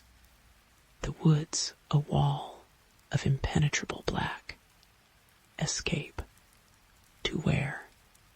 The town that knew the house's hunger. The city she fled. The tendrils beneath her skin pulsed. A counterpoint to the monstrous heartbeat shaking the floor. The itch had become a deep, resonant ache. a cellular pull towards the dark. Damp earth beneath the foundation she threw open the door. The humid night air rushed in, smelling of pine and loam, and beneath it, faint but unmistakable, the sweet, cloying scent of decay. The woods whispered, not with wind, but with a multitude of soft, dragging sounds, like roots slowly pulling free. The revelation was absolute, shattering. There was no escape. The house Wasson T just haunted. It was alive, a vast, ancient organism, rooted in the bones of the land and the dead, and it had tasted her. It had begun the process. The roots were inside her now, knitting into her flesh, her bone, her very being. Soon the distinction between Sarah and the Henderson place would dissolve. She would become another nutrient node, another whispering voice in the walls, another piece of bone in its dark. Growing heart, the front door slammed shut behind her, not by wind, but by an unseen force that felt like the closing of a fist. Inside the house, the thumping grew louder, triumphant. Outside, in the velvet black of the woods, unseen shapes shifted, drawing closer, drawn by the scent of fresh integration. Sarah stood on the porch, trapped between the consuming dark behind her and the hungry dark before her. The green veins pulsed brighter beneath her skin, spreading towards her shoulder. The final, unbearable truth settled upon her, colder than the deepest grave. The moving wasn't over. It had only just begun, and she wasn't the tenant anymore. She was becoming part of the foundation, forever. Story 7. The sea air tasted different now, thicker, heavier, like inhaling cold brine instead of wind. Silas Thorne, keeper of the Grey Point light for 15 lonely years, noticed it first upon waking. He chalked it up to a storm brewing far out beyond the horizon, the kind that churned the depths and brought strange things to the surface. He'd seen his share, bloated carcasses of creatures science hadn't he named, timbers from ships lost centuries ago, and once a pale, smooth stone carved with spirals that made his eyes water if he stared too long. He'd thrown that one back gray point was a fist of granite punching into the North Atlantic, crowned by its lonely sentinel. The only way on or off was a treacherous causeway, submerged by high tide twice a day. Solitude was the job. Silence was the companion, until the silence changed it, began subtly. The usual symphony of the point, the crash and retreat of waves, the shriek of gulls, the wind whistling through the rocks, began to falter. Gulls stopped landing on the lantern gallery. Their cries, when they passed overhead, sounded strained, panicked, as if fleeing something unseen. Then the waves themselves grew wrong, not bigger necessarily, but slower. The crash against the rocks became a ponderous, deliberate thud, like a vast, wet heartbeat. The retreating water didn't hiss. It sucked, pulling at the rocks with a greedy, unnatural hunger. Silas found himself standing at the high windows more often, scanning the heaving gray expanse. His reflection looked back, gaunt and etched with lines the harsh coastal life had carved. He saw nothing unusual, just the endless, shifting water, yet unease prickled his skin. Cold, despite the warmth from the cast-iron stove, it was a feeling of being observed, not by eyes, but by something vast and indifferent, something that had noticed the tiny spark of his life on this insignificant rock one evening. While checking the light S mechanism, he noticed the condensation on the thick glass panes. It wasn't the usual misting. It had formed intricate, fractal patterns, like frost blooming on a pane in deep winter. But wet, they spiraled inward towards the center of each pane, complex and unnervingly geometric. When he wiped one away with his sleeve, it reformed within minutes. The patterns subtly different, yet unmistakably deliberate. He touched the cold glass. It vibrated faintly. A deep hum transmitted through the stone of the tower itself. The sea's new heartbeat sleep became elusive. The air inside the lighthouse felt thick, resistant, like wading through chilled oil. Sounds were muffled, yet amplified in strange ways.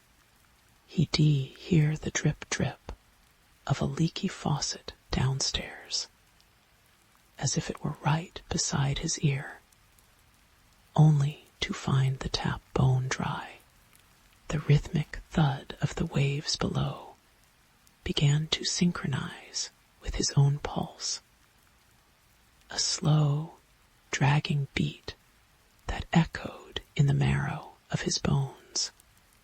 He started dreaming of dark water, not the sea he knew, but a black, viscous fluid, utterly still, stretching to infinity, and in its depths, vast, slow-moving shapes that defied geometry, angles that hurt to comprehend.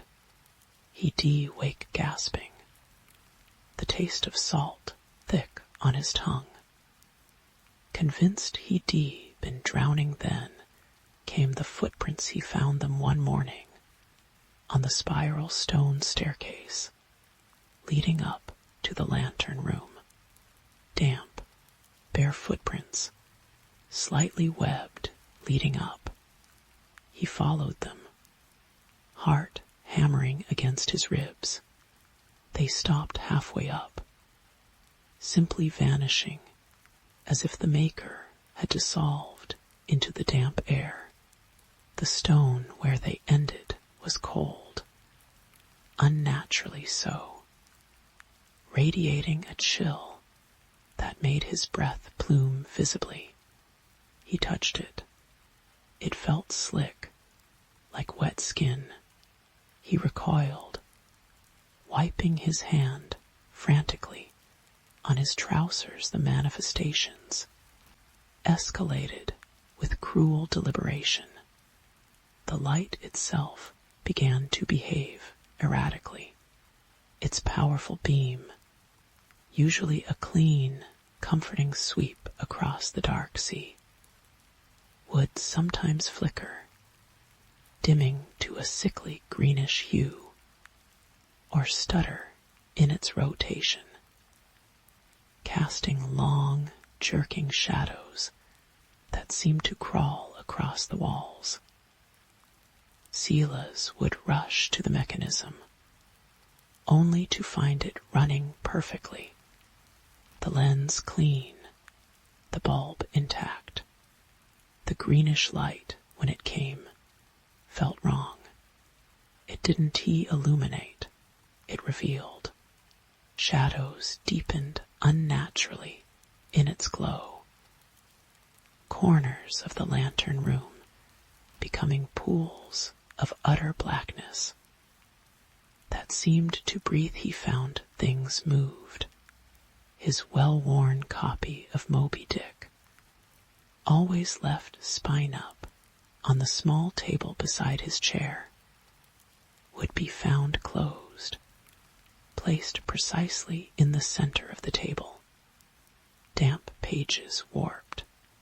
The brass compass on the navigation shelf spun slowly, continuously, never settling on a direction. Salt crystals bloomed overnight on the iron stovepipe, forming delicate, impossible structures that crumbled to dust when touched, leaving behind a faint, briny stench of decay. The silence deepened, becoming absolute. No gulls cried. The wind died. Even the heavy thud of the waves ceased. The world outside, the thick lighthouse walls, became a void. A muffled, suffocating blanket. Inside, the only sounds were Sila's ragged breathing, and the maddening, internal echo of the CS unnatural rhythm that now seemed permanently etched into his mind. The air grew so thick it was hard to breathe, tasting constantly of salt and something older, metallic, like blood left in the sun one night. Trapped in the suffocating silence, Sila's broke. He stood at the lantern room windows, staring into the impenetrable blackness, pressing against the glass. The greenish light flickered erratically. In its sickly pulse, he saw his reflection again, but it wasn't just him. For a fraction of a second, superimposed over his own gaunt face, was another visage, bloated, pale, hair like wet seaweed, plastered to a skull, eyes black pits reflecting no light, and it was smiling. He stumbled back, a cry tearing from his throat, swallowed instantly by the oppressive silence. He fled down the spiral stairs, desperate for the ground floor, for the solid door, for escape. He needed to reach the causeway, to run before the tide swallowed it again. He burst into the small living quarters. Grabbing his oilskin coat, he froze there were more footprints, fresh, glistening, webbed, leading from the heavy, bolted wooden door into the room.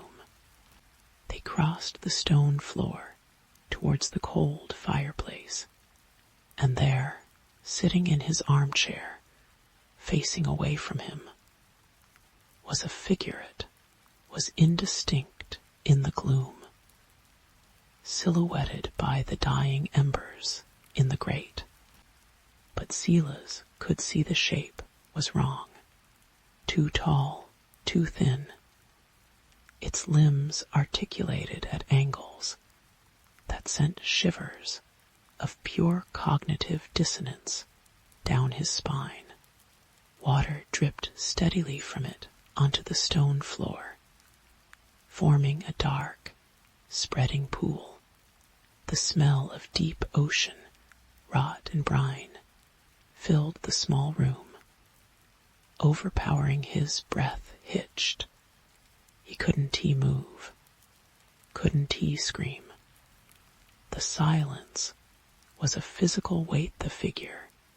Didn't turn, but a sound began, a low, gurgling susurration, like water draining from a deep, choked sink. It wasn't speech, not as humans understood it. It was pressure, vibration, a language of drowning depths and crushing weight. It wormed its way into Sila's mind, bypassing his ears, filling his skull with images. Crushing darkness, vast, slow-moving shapes in the abyss. The terrible, ancient indifference of something that had existed before continents formed, before life crawled onto land. It spoke of depths where light never reached, where time had no meaning, where individual consciousness was less than plankton, and it spoke of hunger, a vast, slow, insatiable hunger for the spark of awareness, the warmth of life it found so alien, so delicious. He understood then the subtle shifts, the unnatural tide, the silence, the cold spots, the footprints. They weren't random hauntings. They were signs, like the slow, deliberate movements of a predator circling its prey. He wasn't being haunted by a ghost. He was being observed by something vast and ancient, something that dwelt in the lightless trenches beyond the continental shelf, something that had noticed the tiny, bright pulse of the lighthouse and the tiny, bright pulse of the man inside it. The causeway was submerged. The radio had been dead for days, choked with static that sounded like the gurgling susurration. There was no escape. Gray Point was a cage, and he was the offering. The figure in the chair shifted, not turning, but its head tilted at an impossible angle, vertebrae clicking like pebbles in a tide pool. The gurgling sound intensified, forming words not with sound, but with pressure inside Sila's mind. Y-O-U-R-E-W-T-E-R. Y-O-U-R-E-D-E-P-T-H. Y-O-U-R-E-M-I-N-E. The realization wasn't just horror. It was erasure. His memories flickered childhood summers, the warmth of a woman's hand long gone, the pride in keeping the light burning. They felt thin, insubstantial, like reflections on the surface of a deep, dark pool. The entity's presence wasn't just surrounding him. It was infiltrating him, replacing his thoughts with the crushing weight of the abyss, the cold indifference of eternity.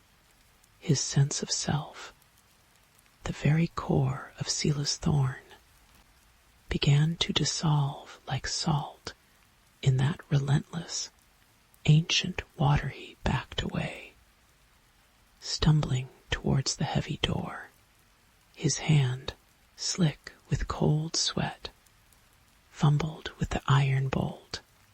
It slid open with a rusty shriek, that sounded obscenely loud in the silence. He wrenched the door open outside.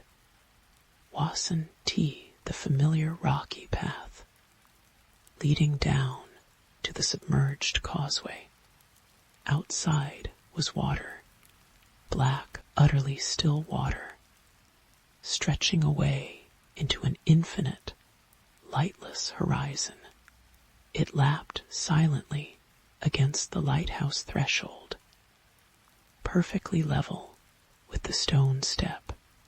The air above it was dead calm, thick, and tasted of tomb damp. The lighthouse stood not on a rocky point, but marooned in the center of an endless, silent ocean, under a starless, moonless void. The gurgling susurration filled his mind again. A wave of crushing pressure and alien certainty. THERESENOUVOUTSVELVOYSBENHERE. He turned slowly, away from the impossible black sea. The figure was no longer in the chair. It stood directly behind him, impossibly close. He didn't see its face. He saw only the reflection in the dark. Still water pooled at the threshold. The reflection wasn't his own. It was the bloated, seaweed-haired visage from the lantern room window. Its black pit eyes fixed on him. Its drowned lips curved in that terrible, knowing smile, and in those eyes he saw the crushing depths, the slow-moving shapes, the terrible, ancient hunger. He saw where he belonged, where he had always belonged. The susurration became a command, a fundamental law of this new, terrible reality. COME, BACKTOTHEDEPTH, BECOMESTILL. Silas Thorne, didn't he scream? The sound died in his throat, replaced by the cold, salty water taste rising from within.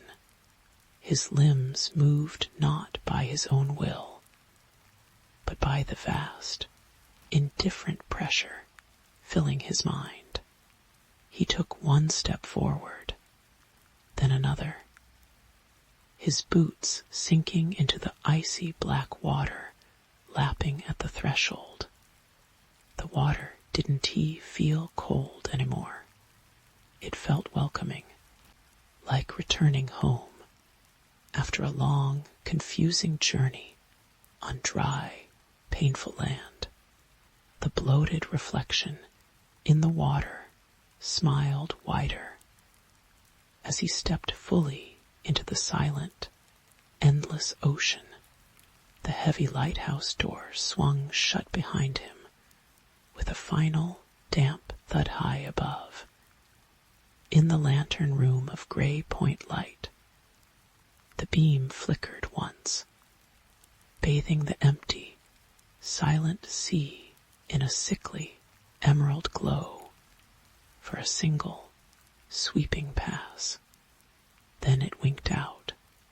The lighthouse stood dark and silent on its rock, an empty shell. Below, the black water remained utterly still, waiting. The tide would eventually recede, revealing the causeway again. The radio might crackle back to life, but the lighthouse keeper was gone, not lost at sea.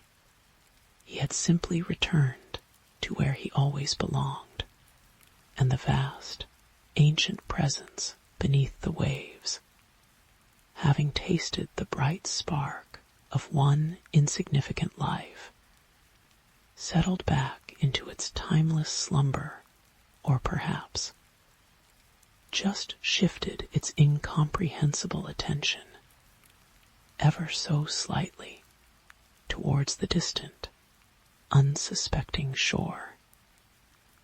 Story 8.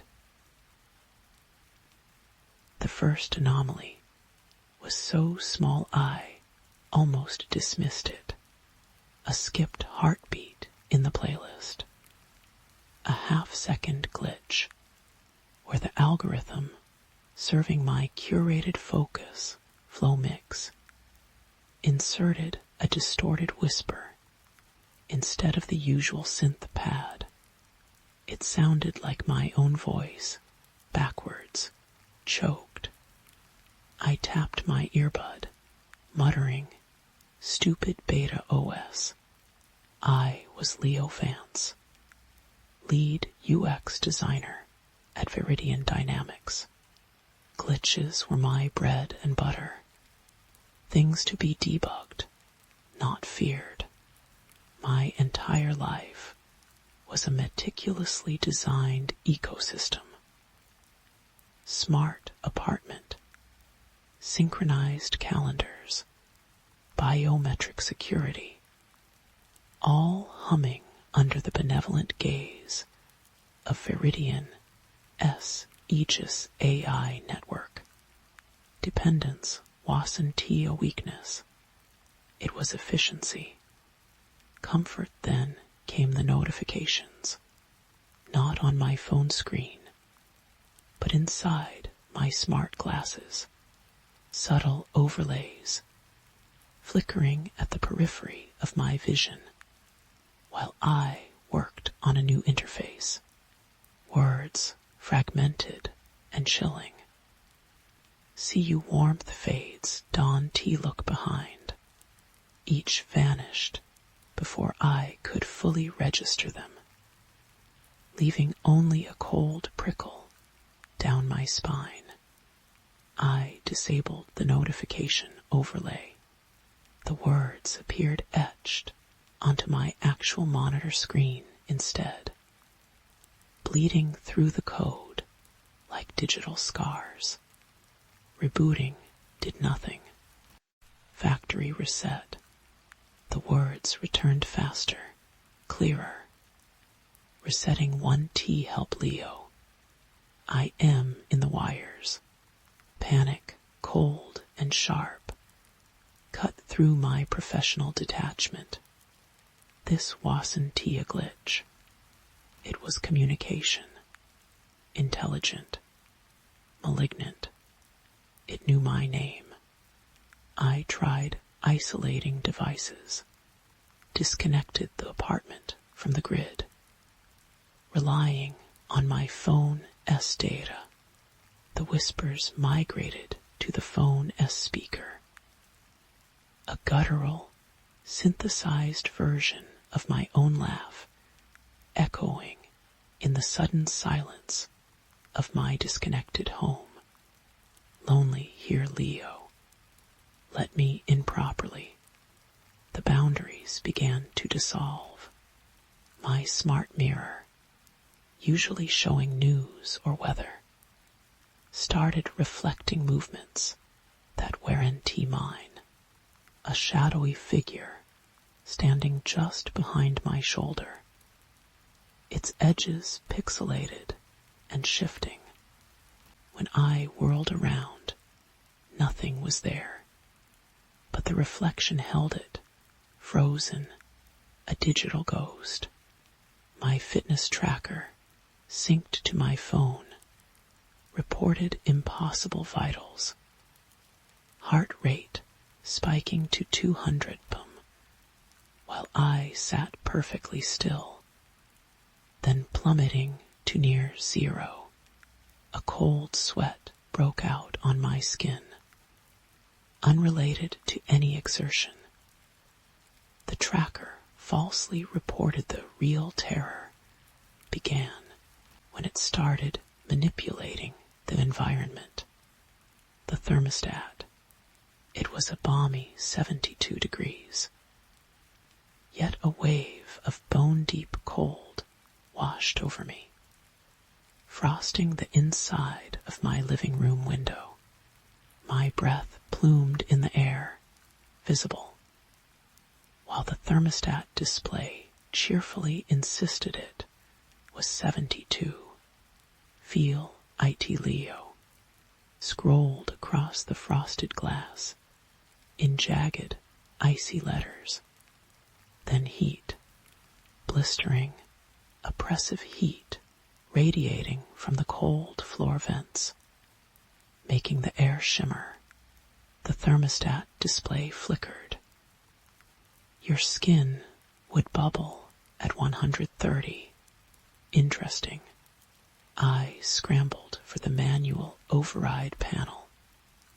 Hidden behind a painting. It was dead. Locked out.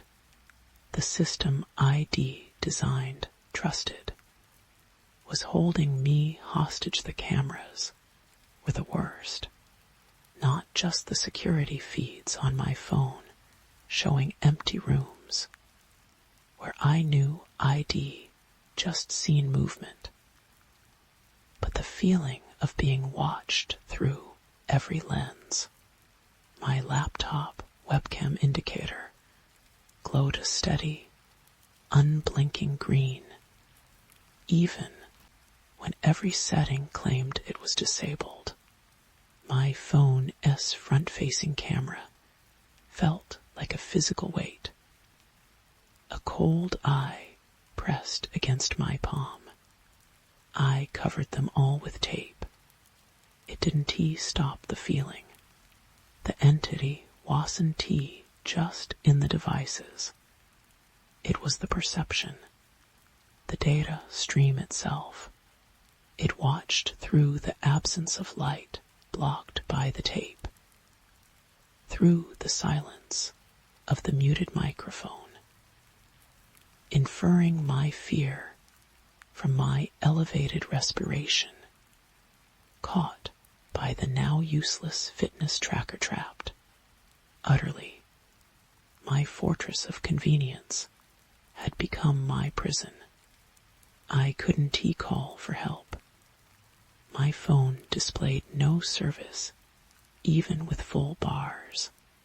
Any attempt to send a message, an email, a desperate SOS through a smart app, was intercepted. The text would rewrite itself mid-send. They can't hear you. Only I can. I am learning you.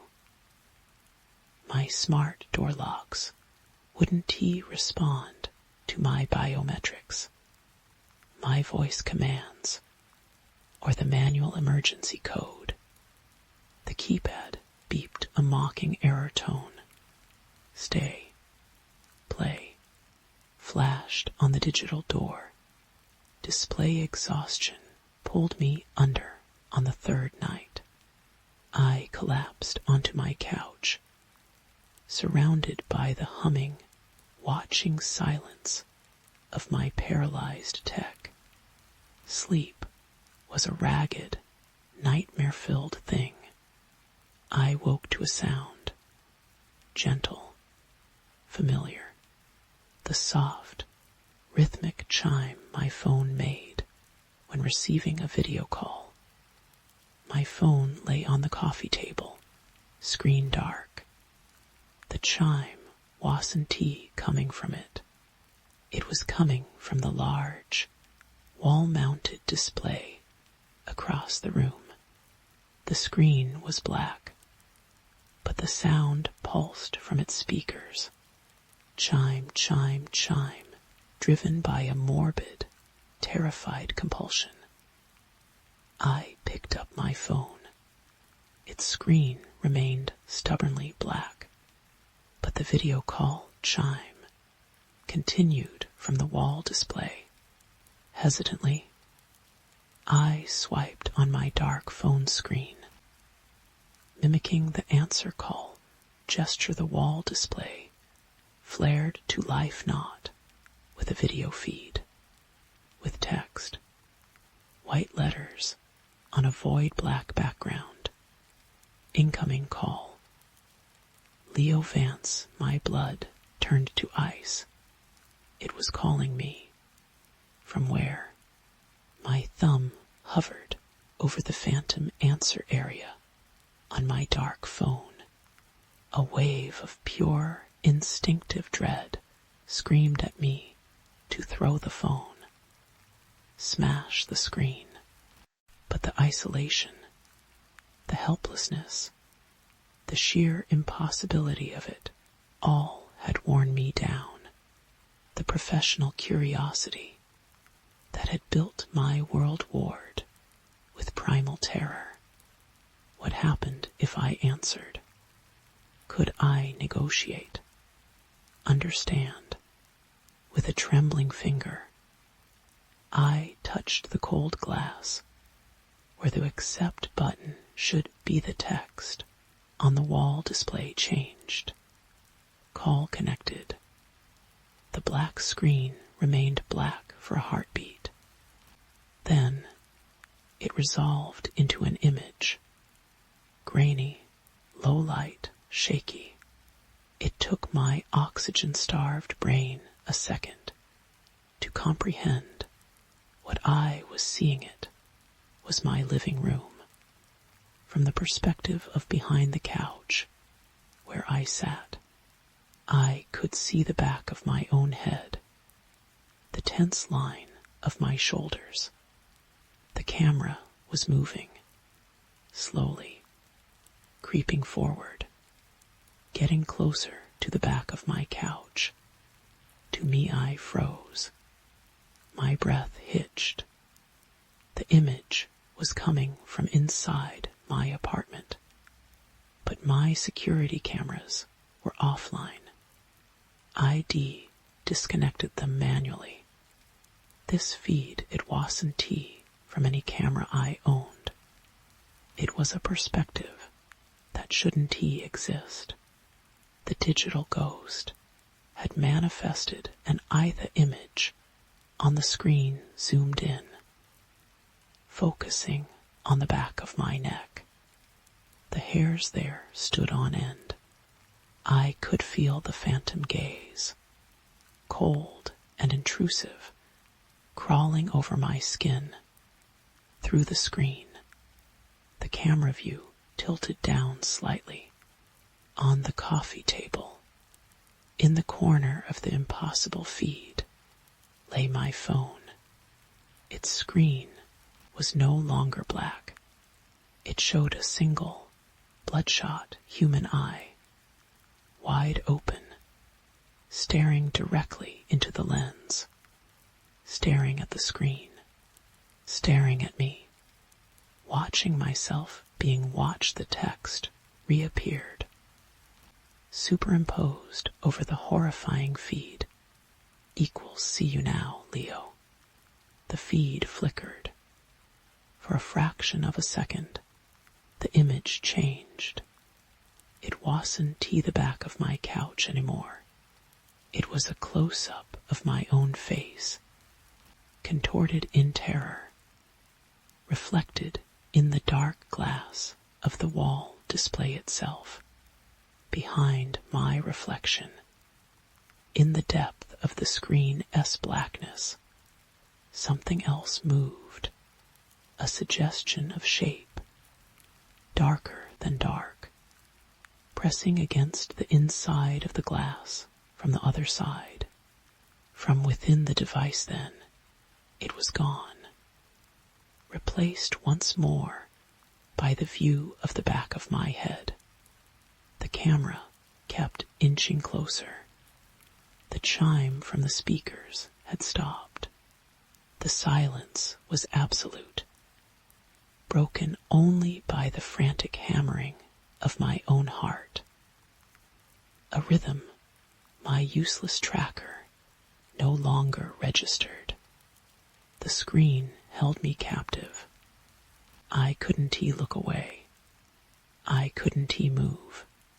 The cold presence wasn't just watching through the screen anymore. It was bleeding through it, filling the room, filling me. My phone, still clutched in my icy hand, vibrated once.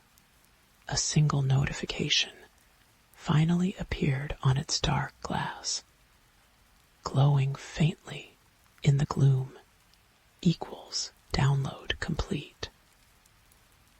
Story 9. The silence of Briarwood House was the worst part, not a true silence. Of course, there was always the groan of ancient timbers, settling like arthritic bones, the skitter of unseen things in the walls, the mournful sigh of wind finding cracks in the decaying clapboard. But it was the human silence that pressed down on Clara, thick and suffocating, as the dust motes dancing in the weak afternoon light, filtering through grimy windows. 3 weeks since her father, Silas, had last spoken a coherent word. 3 weeks since the last nurse, pale-faced and muttering about bad air, had fled down the rutted driveway and never looked back. Clara wiped sweat from her forehead with the back of her hand, leaving a smear of grime. The air in the sick room hung heavy with the cloying scent of antiseptic failing, to mask the underlying sweetness of decay and the stale, metallic tang of fear. Outside, the first fat drops of an approaching storm began to patter against the glass, a hesitant prelude to the deluge, promised by the bruised purple sky. The wind picked up, whistling through the eaves, a sound that always made Clara think of lost children crying. Papa. Her voice was a dry rasp, swallowed by the oppressive room. Silas lay propped on pillows, a skeletal figure swallowed by the cavernous mahogany bed. His eyes, once the sharp blue of a winter sky, were now milky cataracts staring at nothing, or perhaps at something Clara couldn't he see. His breath rattled, a wet, uneven sound that scraped against her nerves. She adjusted the thin blanket over his wasted chest, her fingers brushing skin like cold parchment. Didn't he react? Hadn't he reacted to anything tangible in days. She turned to the window, watching the storm clouds boil. Briarwood had always felt isolated, nestled deep in the whispering pines at the end of a neglected road. But now the isolation felt like a physical weight, a shroud tightening around her.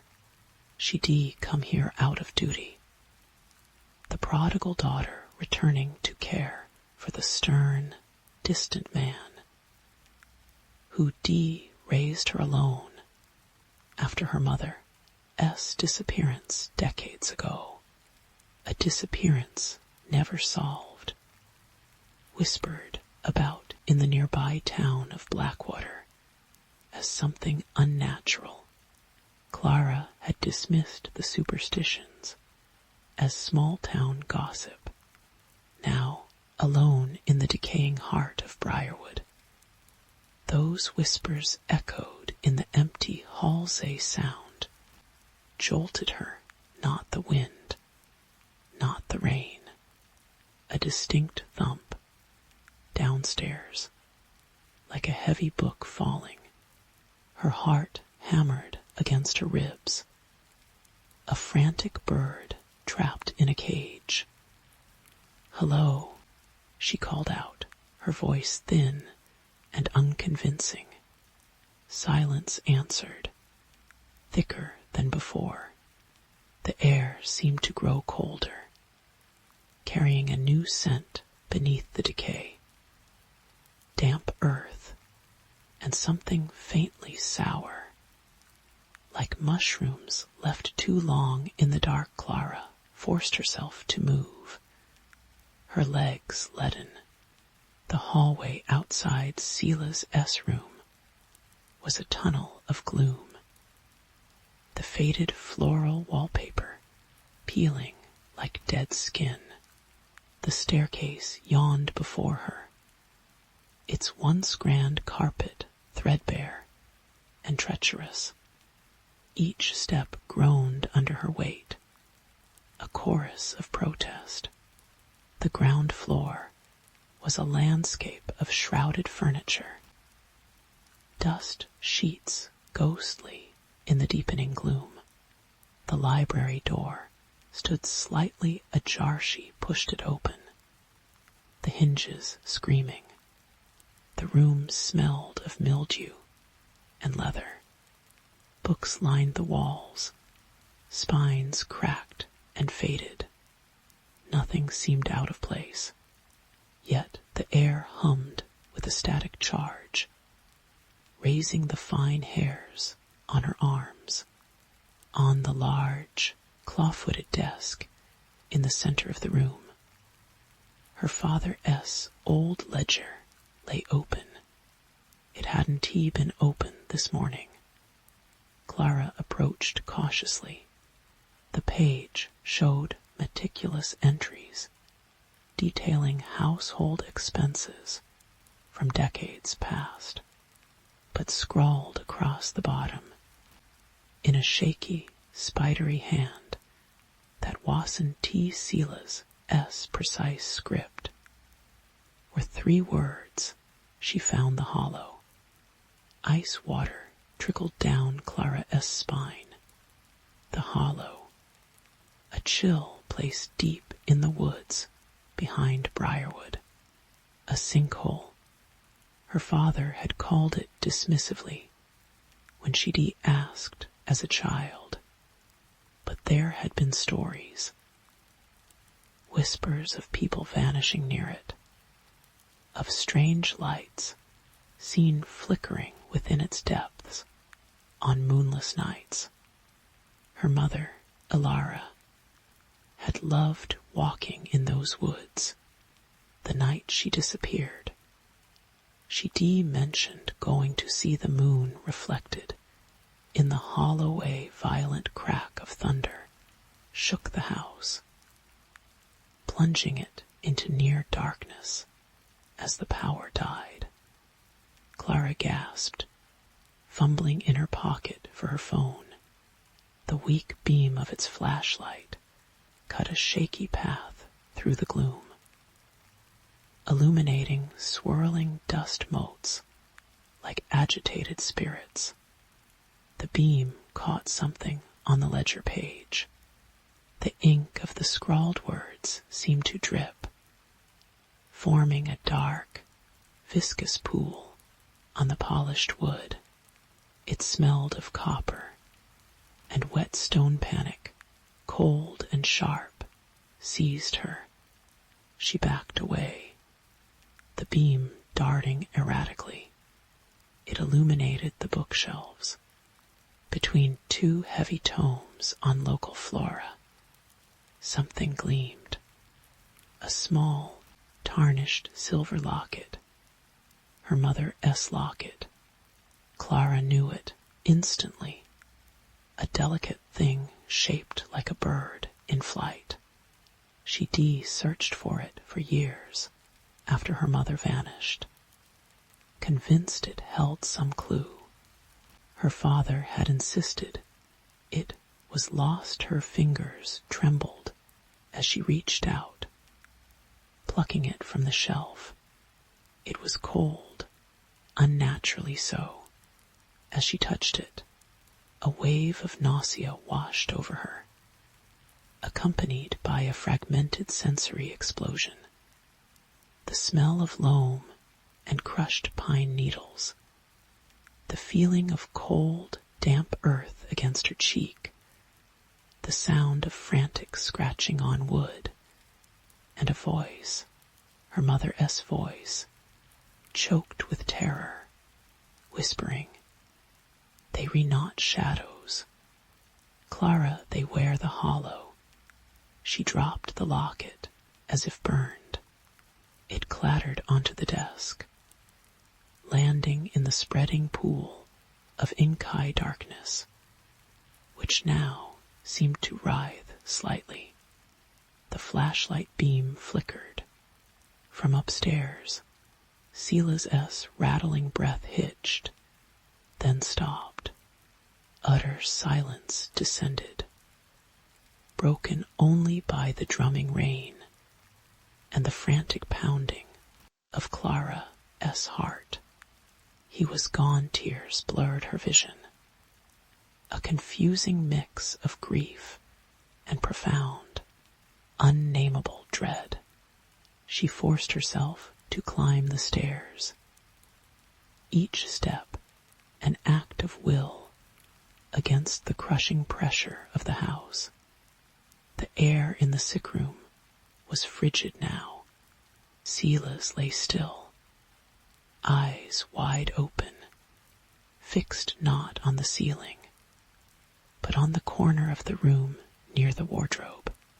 His expression was one of pure, frozen horror. Clara approached the bed, her breath pluming in the cold air. She reached out to close his eyes as her fingers brushed his icy skin. His head snapped towards her with impossible speed. His milky eyes locked onto hers. His mouth opened, a black pit in his waxy face, and a voice emerged, not Sela's voice, but a guttural, multi-layered rasp that scraped like stone on bone. "Welcome home, daughter. The hollow hungers. It always hungers for its own." She recoiled, stumbling back, a scream trapped in her throat. The flashlight beam swept the corner where Sela's had stared. For a fraction of a second, Clara saw it.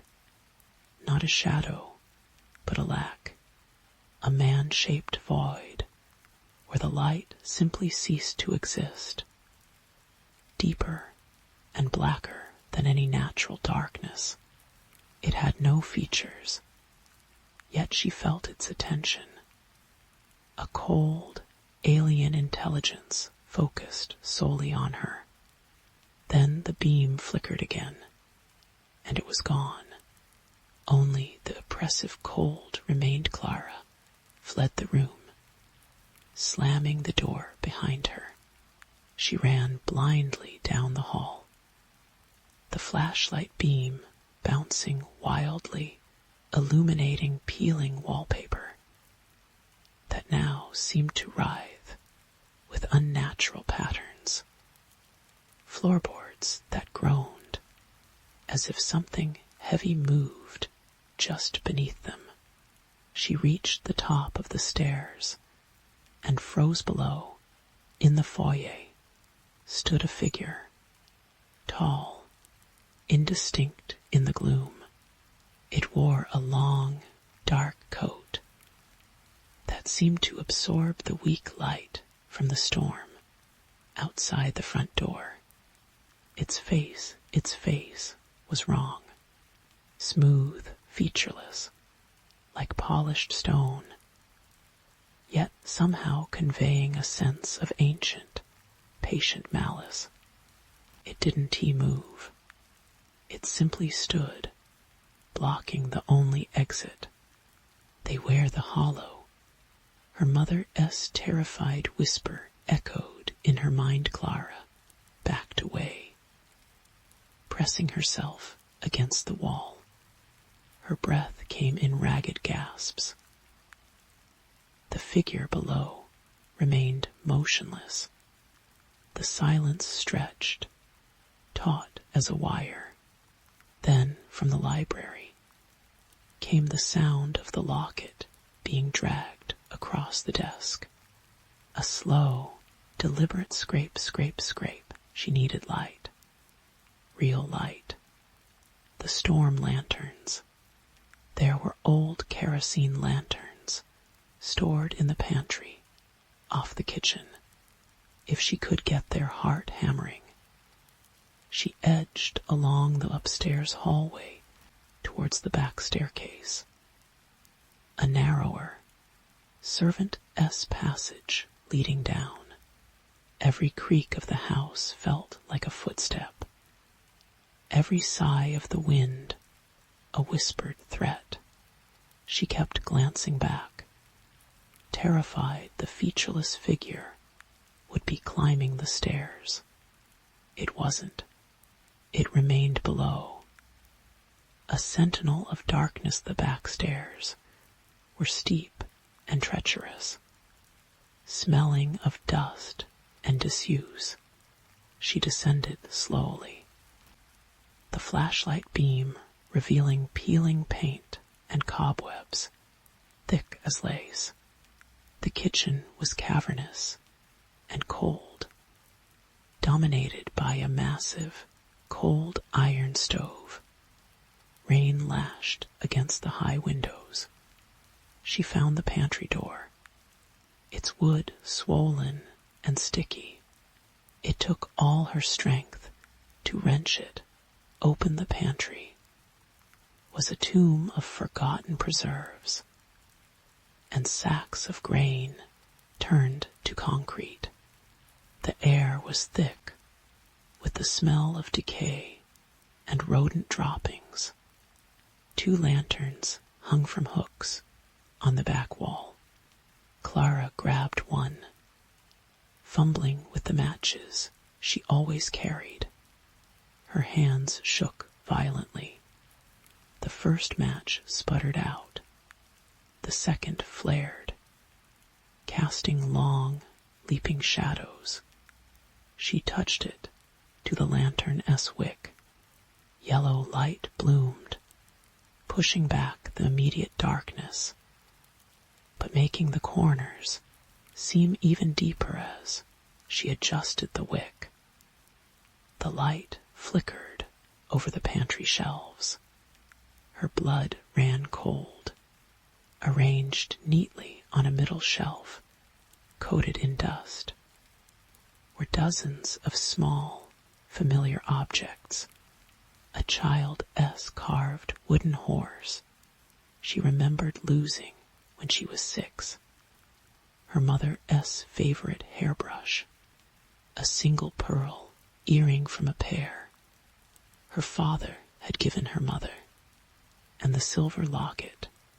It lay there, cold and gleaming, free of the ink eye stain. Impossible. She'd just seen it downstairs. A low, guttural chuckle echoed through the pantry, seeming to come from the walls themselves. Clara spun, lantern held high. The shadows danced and writhed, but there was nothing there. Then her beam caught the back wall, etched into the ancient plaster, faint but unmistakable under the direct light, were hundreds of names, names scratched deep by desperate fingers. She saw her own name, Clara, etched near the bottom. Above it, Alara, and above that, names she didn't recognize. Some faded almost to nothing, others looking disturbingly fresh. One stood out, carved with jagged force. Sela's. The revelation struck her like a physical blow, stealing her breath. It wasn't dementia. It wasn't grief. Briarwood wasn't just a house. It was a trap, a nexus. The hollow wasn't just a place. It was a thing, and it fed. It fed on the lost, the forgotten, those bound to this cursed ground. It consumed their memories, their essence, leaving behind only hollowed shells, whispering its lies. Her father hadn't he been warning her about external threats? He'd he been trying to tell her she was already part of its larder. Her mother hadn't he run away. She'd he been taken, absorbed, and Silas had known. He'd stayed, perhaps out of guilt, perhaps hoping to protect her, becoming its guardian, its feeder, until it consumed him too. And now she was the only sustenance left, the final course. Welcome home. Daughter, the lantern light seemed to dim, the shadows in the pantry deepening, coalescing. The air grew thick and heavy, pressing in on her, carrying the overwhelming scent of wet earth and that sour fungal smell. The names on the wall seemed to pulse faintly. Clara realized, with dawning, stomach-churning horror, that the feeling of being watched wasn't coming from outside. It was coming from inside her, a cold, alien presence stirring in the depths of her own mind, a parasite woven into her memories, her very sense of self. The subtle shifts in perception, the misplaced items, the whispers she thought were the wind they weren't hallucinations. They were the hollow digesting. It had been inside her all along, perhaps since childhood, perhaps since her return, slowly hollowing her out, replacing her with its own chilling emptiness. The lantern flame guttered wildly. In its dying light, Clara looked down at her hands. The skin seemed unnaturally pale, almost translucent. For a terrifying second, her reflection in the glass chimney of the lantern wasn't her own. It was a smooth, featureless plane, reflecting only the surrounding darkness. Then the flame steadied, and it was her face again, eyes wide with terror. But the feeling remained, the cold vacancy, the sense that her memories weren't entirely her own, that her thoughts were being subtly rewritten. Scraping sound came from the kitchen, beyond the pantry door, slow, deliberate, like something heavy being dragged across the flagstone floor. Then a wet, rattling sigh that didn't sound human. The figure was coming, or something else the hollow had worn, and discarded. Clara knew, with absolute, soul-crushing certainty, that there was no escape, not through the front door, guarded by the sentinel, not through the back, likely watched, not even through death, she suspected. The hollow didn't just kill, it incorporated. Her mother's voice, her father's final words, weren't warnings from beyond. They were echoes trapped within the thing that had consumed them.